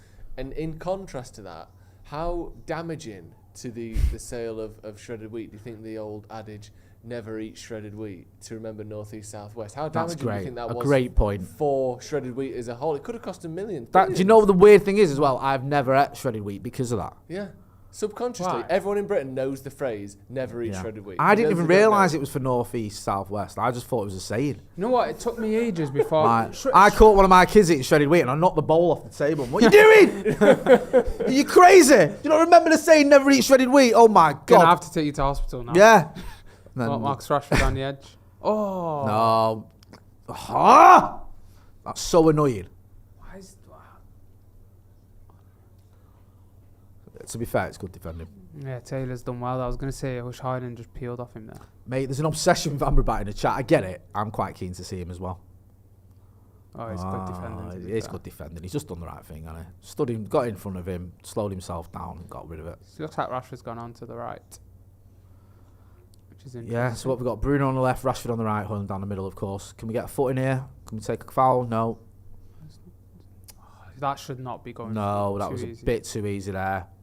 Andre Onana, well. I mean, yeah. Do you know what? I think Onana deserves a quiet game. Do you remember like last season? No, he hasn't. Really good point. Because do you remember when Gareth Crooks put De Gea in his team of the week against Forest and he didn't make a save? Like he had nothing to do other than 2 corners which he flapped at, and he made the team of the week. It's like Gareth Crooks just went, I've not seen any football this weekend. Who's got a clean sheet? It's probably years, because do you know is some players are quite lucky in the sense that they can have like 5-6 great years, and then for 3-4 years the perception's always the same with them. Do you know what I mean? Like even if they're bad, or like they fall off. Yeah. No, I hear it. It's like Gerrard. Oh my God. People thought like he's the king of that. Oh my God. He was amazing, and like he wasn't. He'd fallen off. And even like that season when he finished second to City and he cost them the title with that, I remember people saying, he's been the best midfielder this season. Yaya Toure scored 20 Premier League goals and won the title. But that summed it up that season. And I'm not a Yaya Toure fan, but like Gerrard came second. God almighty, well done, Victor Lindelof. Well. Gerrard came second in the Football Writers Award behind Suarez, ahead of Toure. I couldn't believe that. He always got like the votes, the hype around, because Gerrard was really good at like a big game, scores a penalty, scores a free kick, or scores a banger or something like that, and then everyone lives off that for time. Yeah. But then when it was Pogba in the Premier League doing that, where like he scored in a game but then stunk it up for like 70, 60 minutes, it's like, bro. It is mad, the perception. Like Casemiro scored a brace the other day and still got pelters. Yep. Like and rightly so. Yeah, it's a nonsense. It's just like Gerrard was this sort of, he was more than a footballer to He went LA Galaxy, and it's just ask anyone who watched the MLS there, because that's what everyone seems to say. He absolutely flopped. Was he done like within like 6 months or something, man? Yeah. Him and Lampard stunk. Did you speaking of going to another country and flopping, did you see, was it Mane and Firmino yesterday? No. I was watching that game. Where are they? They're in Saudi. Right. And they play for 2 different teams, but they were playing against each other. Yeah. And one of their teams scored, and the other one Mane jumped on Firmino's back, like messing about, doing like a piggyback. When they just scored, they were just like pissing around, like, do you know the kids in PE who don't really like football? Yeah. And they're just doing piggybacks with each other. Playing slapsies. Playing slaps. Like that.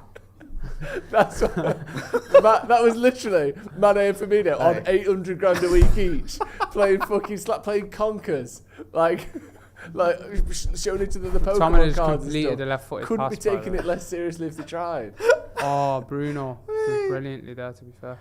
Go on, Highland. Oh, say it. Oh.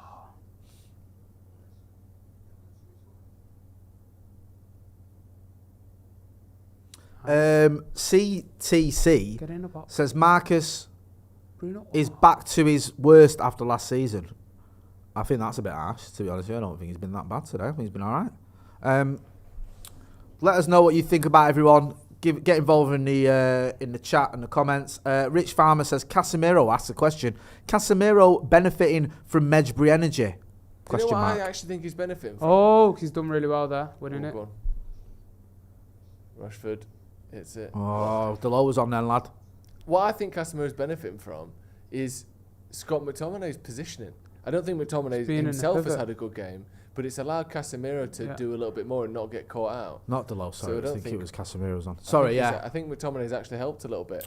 Almost on the ball, he's been very poor, McTominay. Yeah. But off the ball, his positioning is it's been the system, lot more isn't helpful. it? Yeah, it's the system. That's what we were saying. Like, that pivot just suits us more, I think. You can get away with that as well against a Burnley. Do you know what I mean? I'd be a bit more worried if it was a City or a Scousers or whatever. Yeah. But he's done all right. He's done all right. Especially look at the last two performances from McTominay. Brighton and Bayern Munich were terrible. And I don't think he's been anywhere near as bad today. I know it's a low bar. Quite poor, but what I'm saying is it's allowed Casemiro to do something slightly different, and I think that's helped Casemiro, even if McTominay himself hasn't been great. Casemiro's almost just focused on solely winning that loose ball, as we've seen with that header into Rashford before, and I think it's so much better. This system just fits us better, in my opinion. Like, if you just get someone who's a bit more competent, but also physically able to play alongside him, as in hopefully how Amrabat turns out. Then we could see something decent in this team, because the way I see it with McTominay now is it's purely like a system thing that's supporting Casemiro. But if you have someone on the ball, because if you play Eriksen as a pure holder in that pivot with Casemiro, you do lose that defensive security. Guys will just peel off him and they get into the box. But then I think Amrabat can give you a bit of both. So sorry, one sec. The Matthew Hahn says people who call for De Gea instead of Onana. If De Gea was still good enough, he wouldn't be a free agent still. OG McFall says Jays can never say a bad word about Marcus. I will say a bad word about Marcus. I just don't think he's had a bad game today. I think he's been all right. A lot of people disagree now. Elias Blancas says Rashford looks like he can't be bothered. Yeah, it was. Oh, that's a poor ball, to be fair. There you go. There's a bad word about Marcus. That was a poor ball.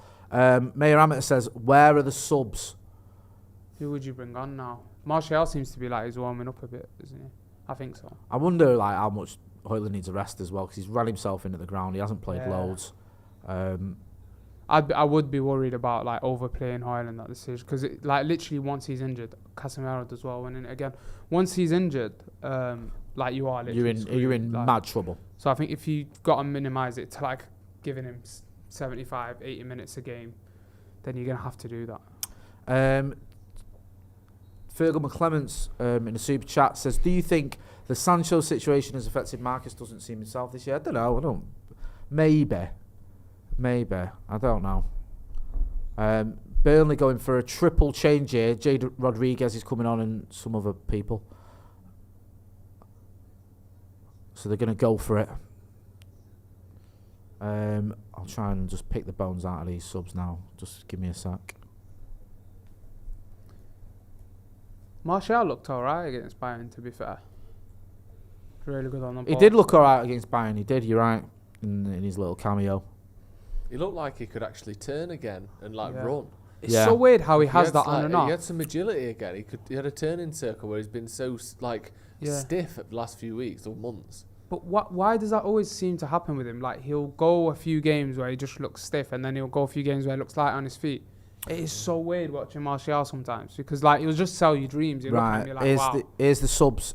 So for Burnley, Sander Berge, Jay Rodriguez and Jacob Bruun-Larsen have come on for Ramsey, Mdoune and Khalil Show. So they've had a triple substitution. 2 dangerous players coming off, to be fair, I think. Coming off or coming on? Coming off in Khalil Show and Mdoune. Mdoune, who had basically their 2 best chances, and Khalil Show got Delo booked.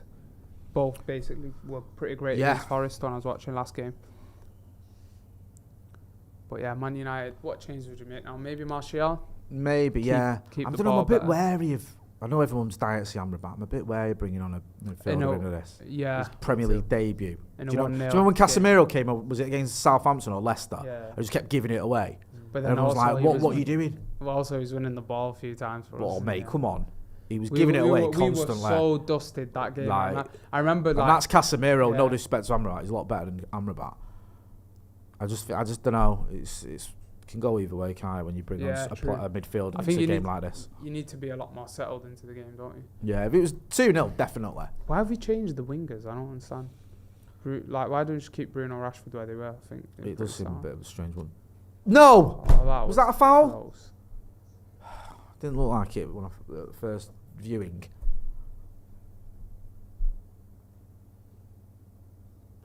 Just an update on that stat that Lauren was talking about at half time. Yes. About Oh Rashford. my Hey God. up, hey up, hey up. Well done, Andre Onana. Great tackle. Oh, and a tackle Great as well. tackle. Is that Johnny Evans? Just take one in the face there, Johnny Evans. Jay Rodriguez. Could have killed him, Cut off. as Sir Alex would say. Yeah.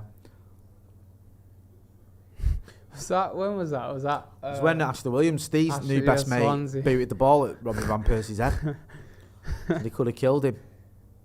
That was mad though. That should be a red card though, innit? Booting the ball at someone's head, yeah, of course. Yeah, it that should. was mad though. Like it wasn't even just. To be like fair, a they all missed the ball there. Evans and Rodriguez, I think, just miss it. It's not a foul. They just both slide past it. Great ball, that, to be fair. He needs to step up there, Reguilon. He Yeah, goes the wrong he way. He does. tries to track his man, and actually the line was, if you step it's up, calm. you'll play him Yeah. offside there. And instead he's gone with him and kept him onside and not What actually is tracked the run. company asking for, eh? I think he's trying to say that's a penalty, which is not. No. Just to go back to that point for a second, like I said, Lauren was making it half time. The attacking third passes, Rashford has attempted double the next highest of any United player. So, people can criticise him, maybe he's not been at his best, and he's not been at his best. But without him, we would have had far less of the ball, far less passing in the final third. And he's completed 13 out of 16 as well, so he's not been incredibly wasteful. I think and the people next are highest falling out of is love with Hannibal with eight attempts. Like he's doubled that. It's just this idea that he's selfish or that he's not passing just isn't true, because he's literally making twice as many passes in the final third as anyone else. Reguilon's pulled up. So, I think he's just like he's holding the back of his leg. seriously, Mate, doesn't look good. that doesn't look good. We now lost our third left back We've now. literally not got a left back. What does that even mean? What do you even do now? Who's on the bench? So, Well, you can see it there. who would you bring on though? Like Varane? Maybe you put Amrabat on, put Casemiro in the middle, and move Lindelof onto right back, the low left back. Is he back on? Yeah. Has Reguilon come back on now then? We have seen Lindelof play right back before. Yeah, we have. It was disastrous, Evans. but we saw He's it. got a foul there. He's That's done a well foul. there. He's done well. Evans has done Yes. very well. I'm hoping as well these precautionary sort of Varane and Martinez things are just that. They're actually all right. Do you know what I mean? Like they can come back. I wouldn't risk them for maybe the Carabao, but maybe for the league game against Palace, get them back in the team. But Honestly, Evans has done well so far. I feel like our fullbacks in the way we play a lot of the time, they do need rotation, and the fact that we've got such long-term injuries is very worrying. Like, he's just gutting in it really. Well done, Hannibal. he's been good off the ball, man, with his pressing and stuff. He's done quite well today. Yeah, he has. He's had a good game, Hannibal. Bit quieter this half, but still had a good game. Someone's coming on. Is that Varane? Don't know. Ooh. That was a I sticky think one, he to be was fair. saying he was waiting for a shot there. United could do with another goal there, innit? Because you can see Burnley just coming out. Hang on a minute. What's going on there? Reguilon's like, he can't even walk. He's asked for the ball to be put out. Well done, Delo. You Delo. needed to do that. Great. Needed to do that there. Did the right thing. Reguilon's coming off. Mate, we are in absolute big trouble now at fullback. Yeah. I mean, Malacia, Shaw, Wan-Bissaka and Reguilon. Wow. it's mad, isn't it? It's a mad start. If that is what happens, it looks like Reguilon's in trouble. Because that will probably Raphael mean... Varane coming on. Oh, I forgot we have Varane. Sorry. Yeah. Varane then and Lindelof at right back. That will probably mean Lissandro maybe playing left back when he's back, if he's not really injured and if they're just resting him. Which is mad. This is a shame as well because Varane, obviously, his injury record's not great. No. And he's coming back earlier than he probably would have here. Yeah. I think that ideally Ten Hag wouldn't have played him today, would he? No, I think you're 100% right. Good header by Johnny Evans. Well done, Johnny Evans. Again. Last Get out to him. 5 minutes or so, Burnley have had 90% possession, by the way. Is that it? Pathetic. We play like City as well at the end of October. Imagine like we've got no fullbacks fit. Hey. What do we even do? Just batter him. We don't need full-backs. McTominay Just right get at back, him without the low full-backs. left back. Rubbish anyway. Overrated. I don't like this just sitting back now. No, I don't. It's not the it doesn't make you feel comfortable, does it? No. Definitely time for some changes outside of that injury going on, to be fair.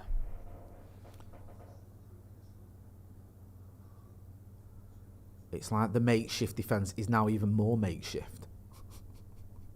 Played. Oh my I god. hope it could be. Oh,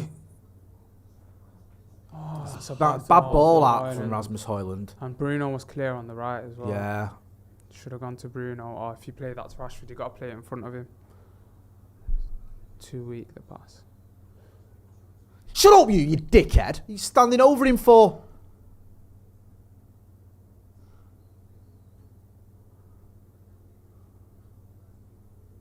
That's in like 10 men trying to bully a kid. Roberts. That's a foul. Man, that's a foul as well, and he stood on him. That was a good move though, man. Like, as in just the break. Just not so enough on annoying that how pass. Just a little bit more. Was it Marcus who scored that goal at Burnley where he fell over? Fell over and like rolled and then in, it rolled off his shoulder or something. It was just like him and Martial, Martial yeah. scored that day, yeah. Yeah, I remember that. Was that before COVID? Just before COVID, I think. What was it? Yeah, it was.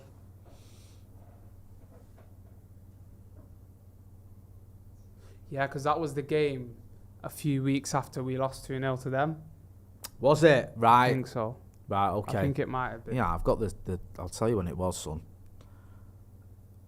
Because I remember we played them late in the year, and you know how usually that team that you face late in the year, you'll face within a few weeks.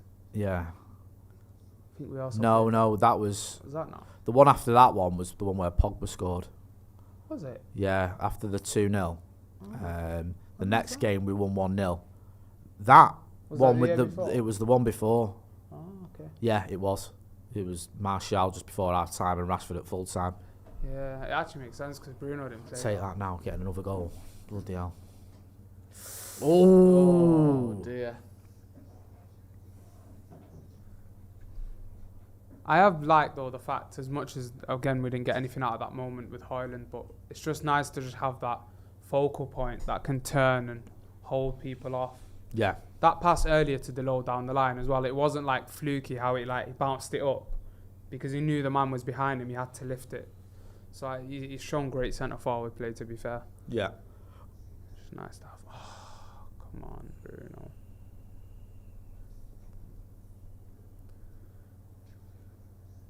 It's weird that's not. Get involved in the comments and the chat and let us know what you think. Fergal McClement says, feels like Marcus and Rashford are looking for each other even when they shouldn't. Maybe they're being a little bit too selfless at times. There was someone, I think it was you saying that way, Joe, about that header that Marcus had before. Could he have gone for it himself? I think the thing is, right, probably one of the best partnership I've ever seen is York and Cole. And like, I remember when York came, it wasn't even them two at first. It was like, I think Ollie started up front with him. It takes a little while to get going as a partnership. Yeah, I seen something pre-game. Well, there was like an interview or something, and said they've been working together off the pitch outside of just the coaching and stuff. Yeah. But that pullback earlier with the header was great, and I get what Højlund was trying to do there, but again, man, like I just have a bit of a different opinion to the way a lot of fans react. Got to pass it there, son. Put us in trouble. Yeah, a lot of our fans will react in a certain way when we have opportunities like that, and it is frustrating at the moment. But I also have that belief of when I'm watching a Man City, they mess up a good few of those because they can. Well done, Raphael Varane. Great. Yeah, it was a great block from Varane. Did the right thing now. Just having a look at this. Is it ball over the top? He's on. Delo's Delo's playing him on. playing him on. Did really well. Varane just knew what he was doing. But yeah, there. I think them scenarios like we created there, where the ball comes into Highland, as much as the onus is on the forwards to make sure they make something out of it. Yeah. We need to consistently get in them positions, and I think then you can like start looking at the forwards a bit more. But there is no consistency in our midfield playing the ball into the forwards enough, in my opinion. Raphael Varane there, the clearance. Bruno. We've got no one up though. It's Come just on, going to man, come we need straight to back step in, out. innit? We need to step out better, man. There we go. Right. Hannibal. Go on, Hannibal. Great ball. Marcus, come on, man. Marcus here, one-on-one with the defender. Come on, man.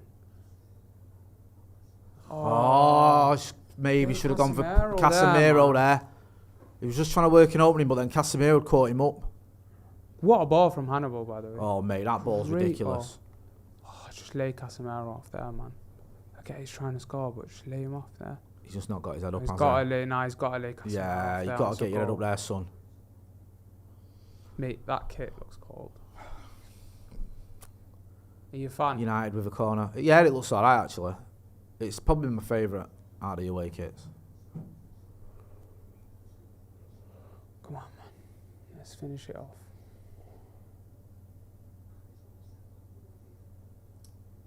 And Casemiro gets his head on it. Why is McTominay trying to head it that way when there's like people to lay off in front of him?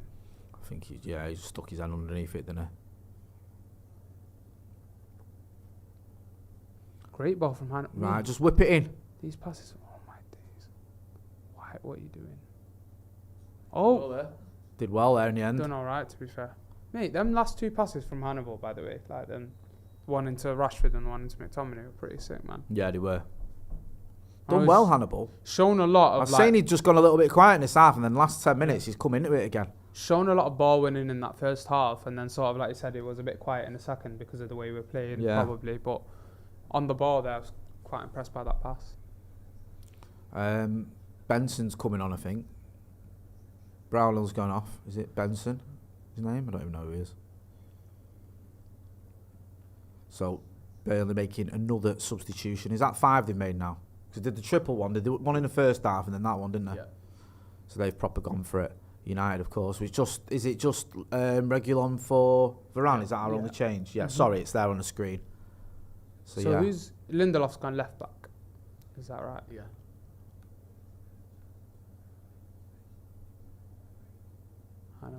Hannibal. Great touch. Oh, mate, he's taking a mickey. Mate, Brilliant. he's done so well there. Brilliant. It's a poor ball, that. Highland, man. Some of his passing there. I know. Come on. He could also be absolutely shattered by the Yeah, he's ran himself into the ground. That was the Rasmus pass Højlund. of someone who's knackered, wasn't Yeah. it? Like, can barely hit your leg through it hard enough. Is that I'd tight? rather him not pull up though, man. Just like sub him off. I'd rather like not risk another injury, man. You could bring Martial on for the last 5 minutes here. I know Wait. everyone doesn't like Martial now, but you could Hey. do. Because the thing is, it makes sense just in terms of the way we need to keep the ball. Yeah. There's a couple of heads coming on. I don't know if that's Martial. If one of them, I can't see. Yeah, maybe. I can see someone there. Okay, I think Getting I see ready. 2 maybe. I'm not sure. Come on, man. We need these 3 points. We Like, do. because it just sets the tone. Because let's be honest, them run of fixtures we got. Do you know what I don't get about that? He Go on. looks like he should be winning it, and then he No, just doesn't. he just doesn't. Doesn't does that it? happen so many times with McTominay? That's like Oh, the and then MO Burnley from just get a him. chance. That's the difference. He should have won that, you're right. I felt that was off. Come on, man. they're going to get a goal, aren't they, Burnley? Come on, Reds. This please. much pressure. Please, United. Come on. Not like that, though. Honestly, that last like few minutes with the pressure we've had, Hannibal's is impressive. Yeah, no, he has. Because he's played balls as well that have got us on the counter. He's used a bit of skill. Sofian Amrabat is coming on. I wonder who he brings off. Johnny Evans. Mate, Oh, he's mate. 35 years old. He's probably absolutely Is that blowing Casemiro out of his maybe backside. into centre back? Mate, it's mad how He looks makeshift- goosed. It's mad how makeshift this team is right now, isn't it? Yeah. It's hilarious. Well done, Johnny Evans, by the way. Fantastic performance there. A lot of people doubted him, myself included, before the game, thinking, yeah, what's going on? But he's put in a really good performance. Unlucky not to get a goal and got an assist with a great ball for Bruno Fernandes. Well in Casemiro Casemiro. does so He's been well better there. today, Casemiro. He's Much been like better. his old Yeah. self. Go on, Marcus. Hunt Chase that him down. down, son. Hunt that down all the way. Go all the on. way. That's He's got it. nowhere to go there. That's it. That's it. Keep the Go pressure. on, Reds. keep that's it. Oh, Oh. don't drive in slide. 'cause you're on a yellow, Yeah, you. yeah. Might have to start calling up the kids from the academy then for the fullbacks. Oh, that's I don't too know. easy, that. We'll have Switched to there, haven't regardless. Is he playing left back? Oh no, he's not. I don't think so. Oh, he might be, you know. Mate, He's certainly got into think that he is playing position. left Yeah, back. he is. We've signed a There you go. midfielder. There's We need the- a good midfielder on the ball. We've chucked him at left back. I hate this football club. Not that I'm blaming Ten Hag because it's the injuries. It's just how annoying, No. unfortunate it is. Great touch from Highland. Hold on. Now Hannibal's got it. Pops Go, it to go, the go. left. Bruno's got it. Come on, That was a Reds. great ball, that, you know, from Hannibal. Mate, he's impressed me. Perfectly weighted in the perfect spot as well. Go on. Oh. He's Oh, mate, if that had gone in, I think I'd have. Bruno lost my did mind. very, very, very well there to cut that. back That into ball from Highland. Hannibal was underrated, though, you know. Yeah, just That one ball into the space, first perfectly time, yeah. weighted. Mate, you know, just did what he No, had Bruno, to do. Bruno done well there. Yeah, Don't know if he can. Highland can just drag it a little bit more wide and cut it back into the maybe. area there. But 'cause you're I don't know what right, he's he trying looks to do absolutely goosed. there. Yeah, you could tell in it. He's I'd be keeping that in the corner, mate. Mind you, you're probably going to have How many 17 minutes? minutes of Four- added four time. minutes. 4 minutes. I would- there I'd be has been keeping that in the hold- corner. There has been no hold-ups, by the way. Do you know what I mean? What? Instead, we're just going to give them the counter. Nah, saying that, they've got no one up. Just keep the possession, man. What a ball! Oh, There you go, another corner. Keep hold of it. yeah, might as well. Do you know what I mean? You've got 3 minutes left. I get the whole, you should always try and get another one, but come on, man. 3 minutes, let's just see the game out. Sorry, I've got a camera in front of Yeah, me. the fullbacks. Yeah, it was very tight. Is he arguing that he's well offside? No, pal? but it's the other. He can't see his own fullback there.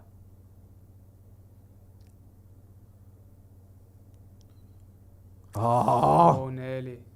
take a foul there. Take a foul if you need to. Yeah, we can't let him get out there. Yes, Hold on, Marcus. Or take the mick. played, Marcus. Even better. Really That'll nice. do. That Throw was in. really good Keep from it, Rashford. man. Take your time. Come on, man. Come on, man. This is where we've got to do a little bit of dark arts. Just see the game out. I don't care. Seeing the game out against Burnley, pathetic. I don't give a toss. We need a win. Yeah, we do.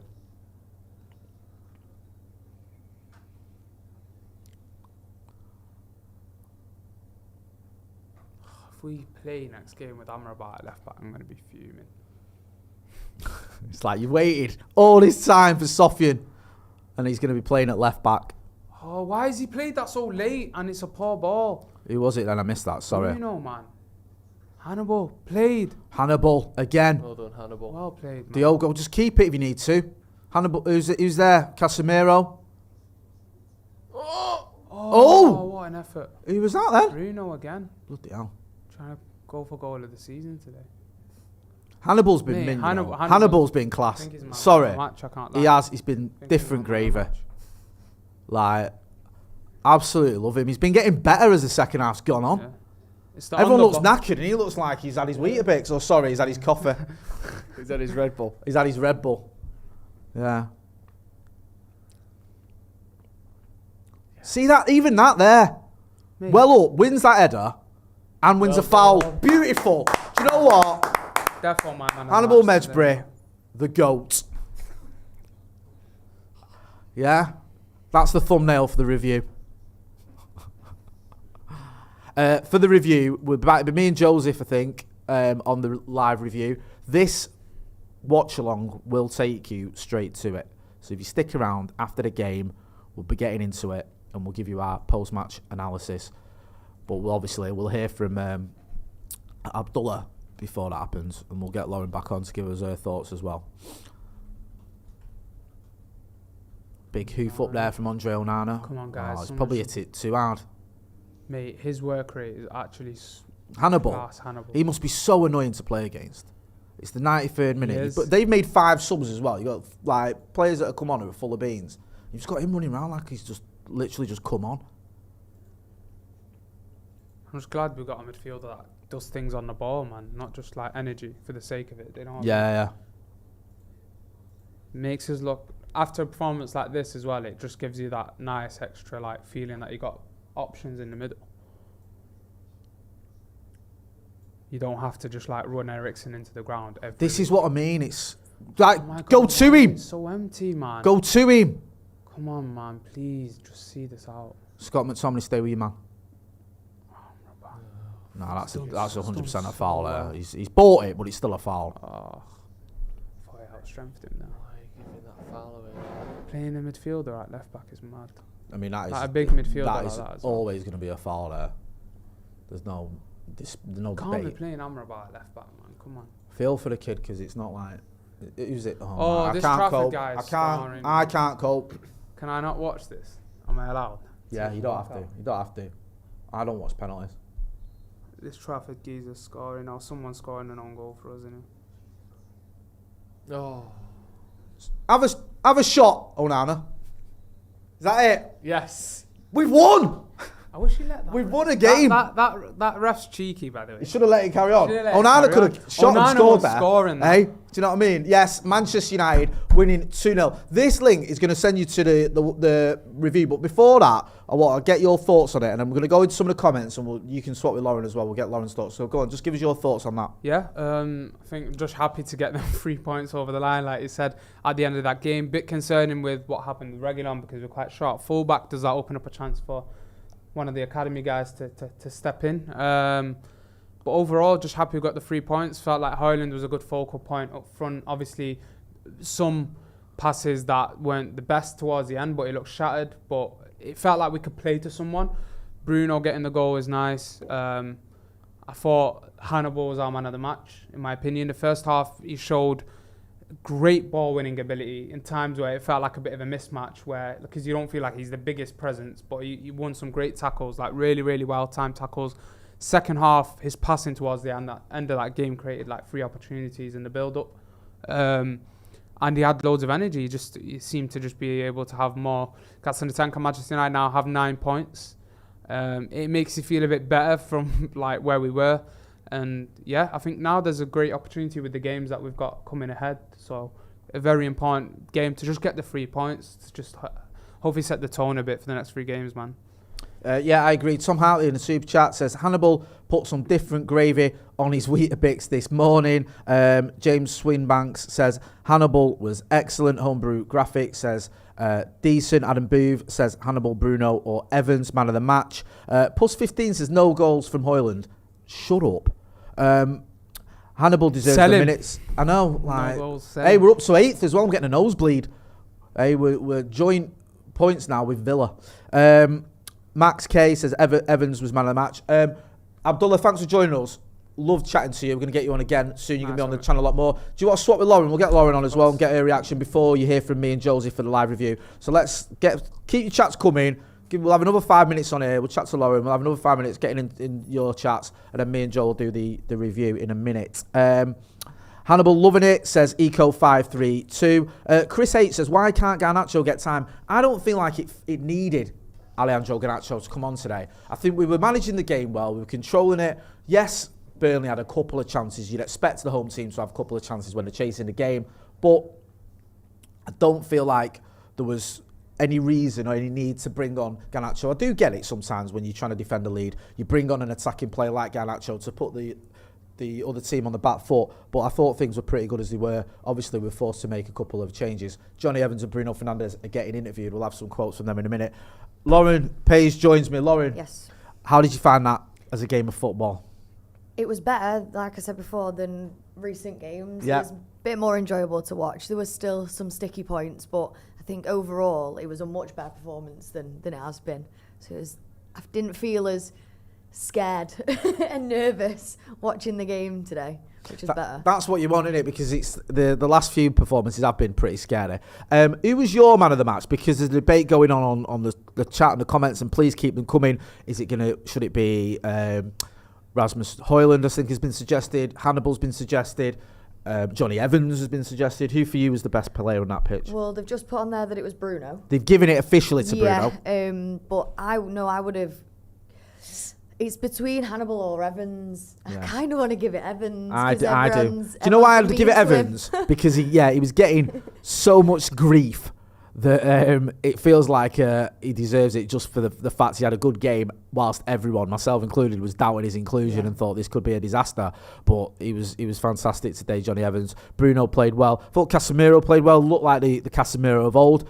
He does have a little bit of a trait, Casemiro, and I even noticed this when I was looking into it at Real Madrid. He can be a bit of a slow starter in seasons. He doesn't always start superb. He started slow last season, if you remember, when he came here. And I was reading on a couple of Real Madrid blogs that a few years ago, I think it was 21-22 season, it might be the season before, where they were saying he's not got going yet. It's like a month in and he's not himself. But I thought Casemiro today did very well. How important do you think this is as well? Because we've had this record of 3 straight defeats, 3 defeats in our first 5 Premier League games. Worst start since 1989. Everything's going all, Pete Song. How important do you think it was to get that win, just for sort of get rid of those records and to I think we really get it out of our head? We needed it. And Joe was talking before about confidence. And I think we played with a bit more confidence today. It looked like it from a few of the players. So I think this win will kind of spur us on now for the next few games. I think we'll have that confidence behind us that we can win. Yes. And we didn't struggle too much. So, was it Bruno that got... Johnny Evans, I think, got it. I'll tell you what, Statman Lauren... Terrible. Getting the stats wrong here with that one. It was Bruno giving it Evans, unless Evans just took it off him. But it looks like it might be Johnny Evans who's official man of the match, and it's something I agree with. Danny says, think Ten Hag was trying to save Garnacho and Martial for Tuesday. Think he'd like to have saved Amrabat for round 2, but injuries are insane now. Hannibal starter. Yeah, that's not a bad shout. We've got that Carabao Cup game. If you're Eric Ten Hag for that game, do you play a completely weakened team? Do you play the strongest team available? Do you bring in the likes of Martial? What do you do? It's the Carabao Cup, but it is probably our best chance of silverware, as last season proved. I'd change it up a little bit. I'd probably play like Pellistri, because he's still not getting a lot of game time at the moment, Pellistri, so whack him on, because you still know he can start and play decent. So I'd change a couple of things. I'd probably take McTominay out, because it was just...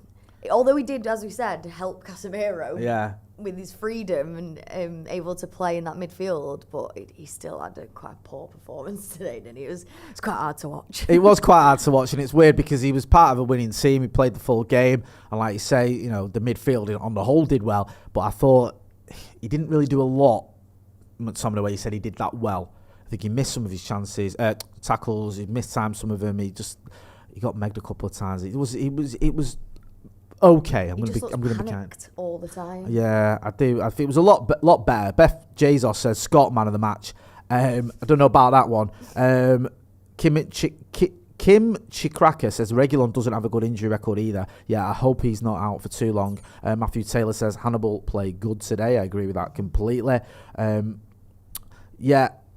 mean, it's a solid performance, a good win, just what we needed. Yeah. We can sort of get those 3 points. I said before the game, I wasn't bothered how we got the win. We just needed to get a win, because you want to end this narrative of like Ten Hag's under pressure, everything's going wrong. It's sort he could get the sack if he keeps getting losses and stuff, because it can happen at United. We've seen it with the likes of Ollie and Jose when they had some good seasons and then they had bad starts to the season. We know this board can be trigger happy, but I thought that you saw today just what we needed. Lauren, thanks for joining us. It's been great. Appreciate you doing our stats at half time. It's going to be me and Joe after this now. We're going to have a couple of minutes, and then it'll be me and Joe doing our live review. So make sure you are joining us for that. If you've not done already, like the video, you can still like it. Don't forget as well to hit like, share, and subscribe. Lauren, where can people find you? People want to find you? Lauren Page _07. On Twitter. Still call it Twitter. Don't do any X business here. You know where to find me. You know where to find Joe. Joe, thanks as well. Give us a shout out. Thank you very much. Thank you. Yeah, ready for some top reviewing. Top reviewing. We're coming. You did well producing. Thank you very much. We had Dashgate, which caused a bit of controversy, but it was almost like you planned that to get a discussion going. Yeah. Do you know what I mean? The dashes or the no dashes. Yeah. Do you know what I mean? So you did well there. Much appreciated. Thanks everyone who got involved in the chat as well. Manchester United, back to winning ways, just what the doctor ordered. Join us in the review as well. See you on the next one.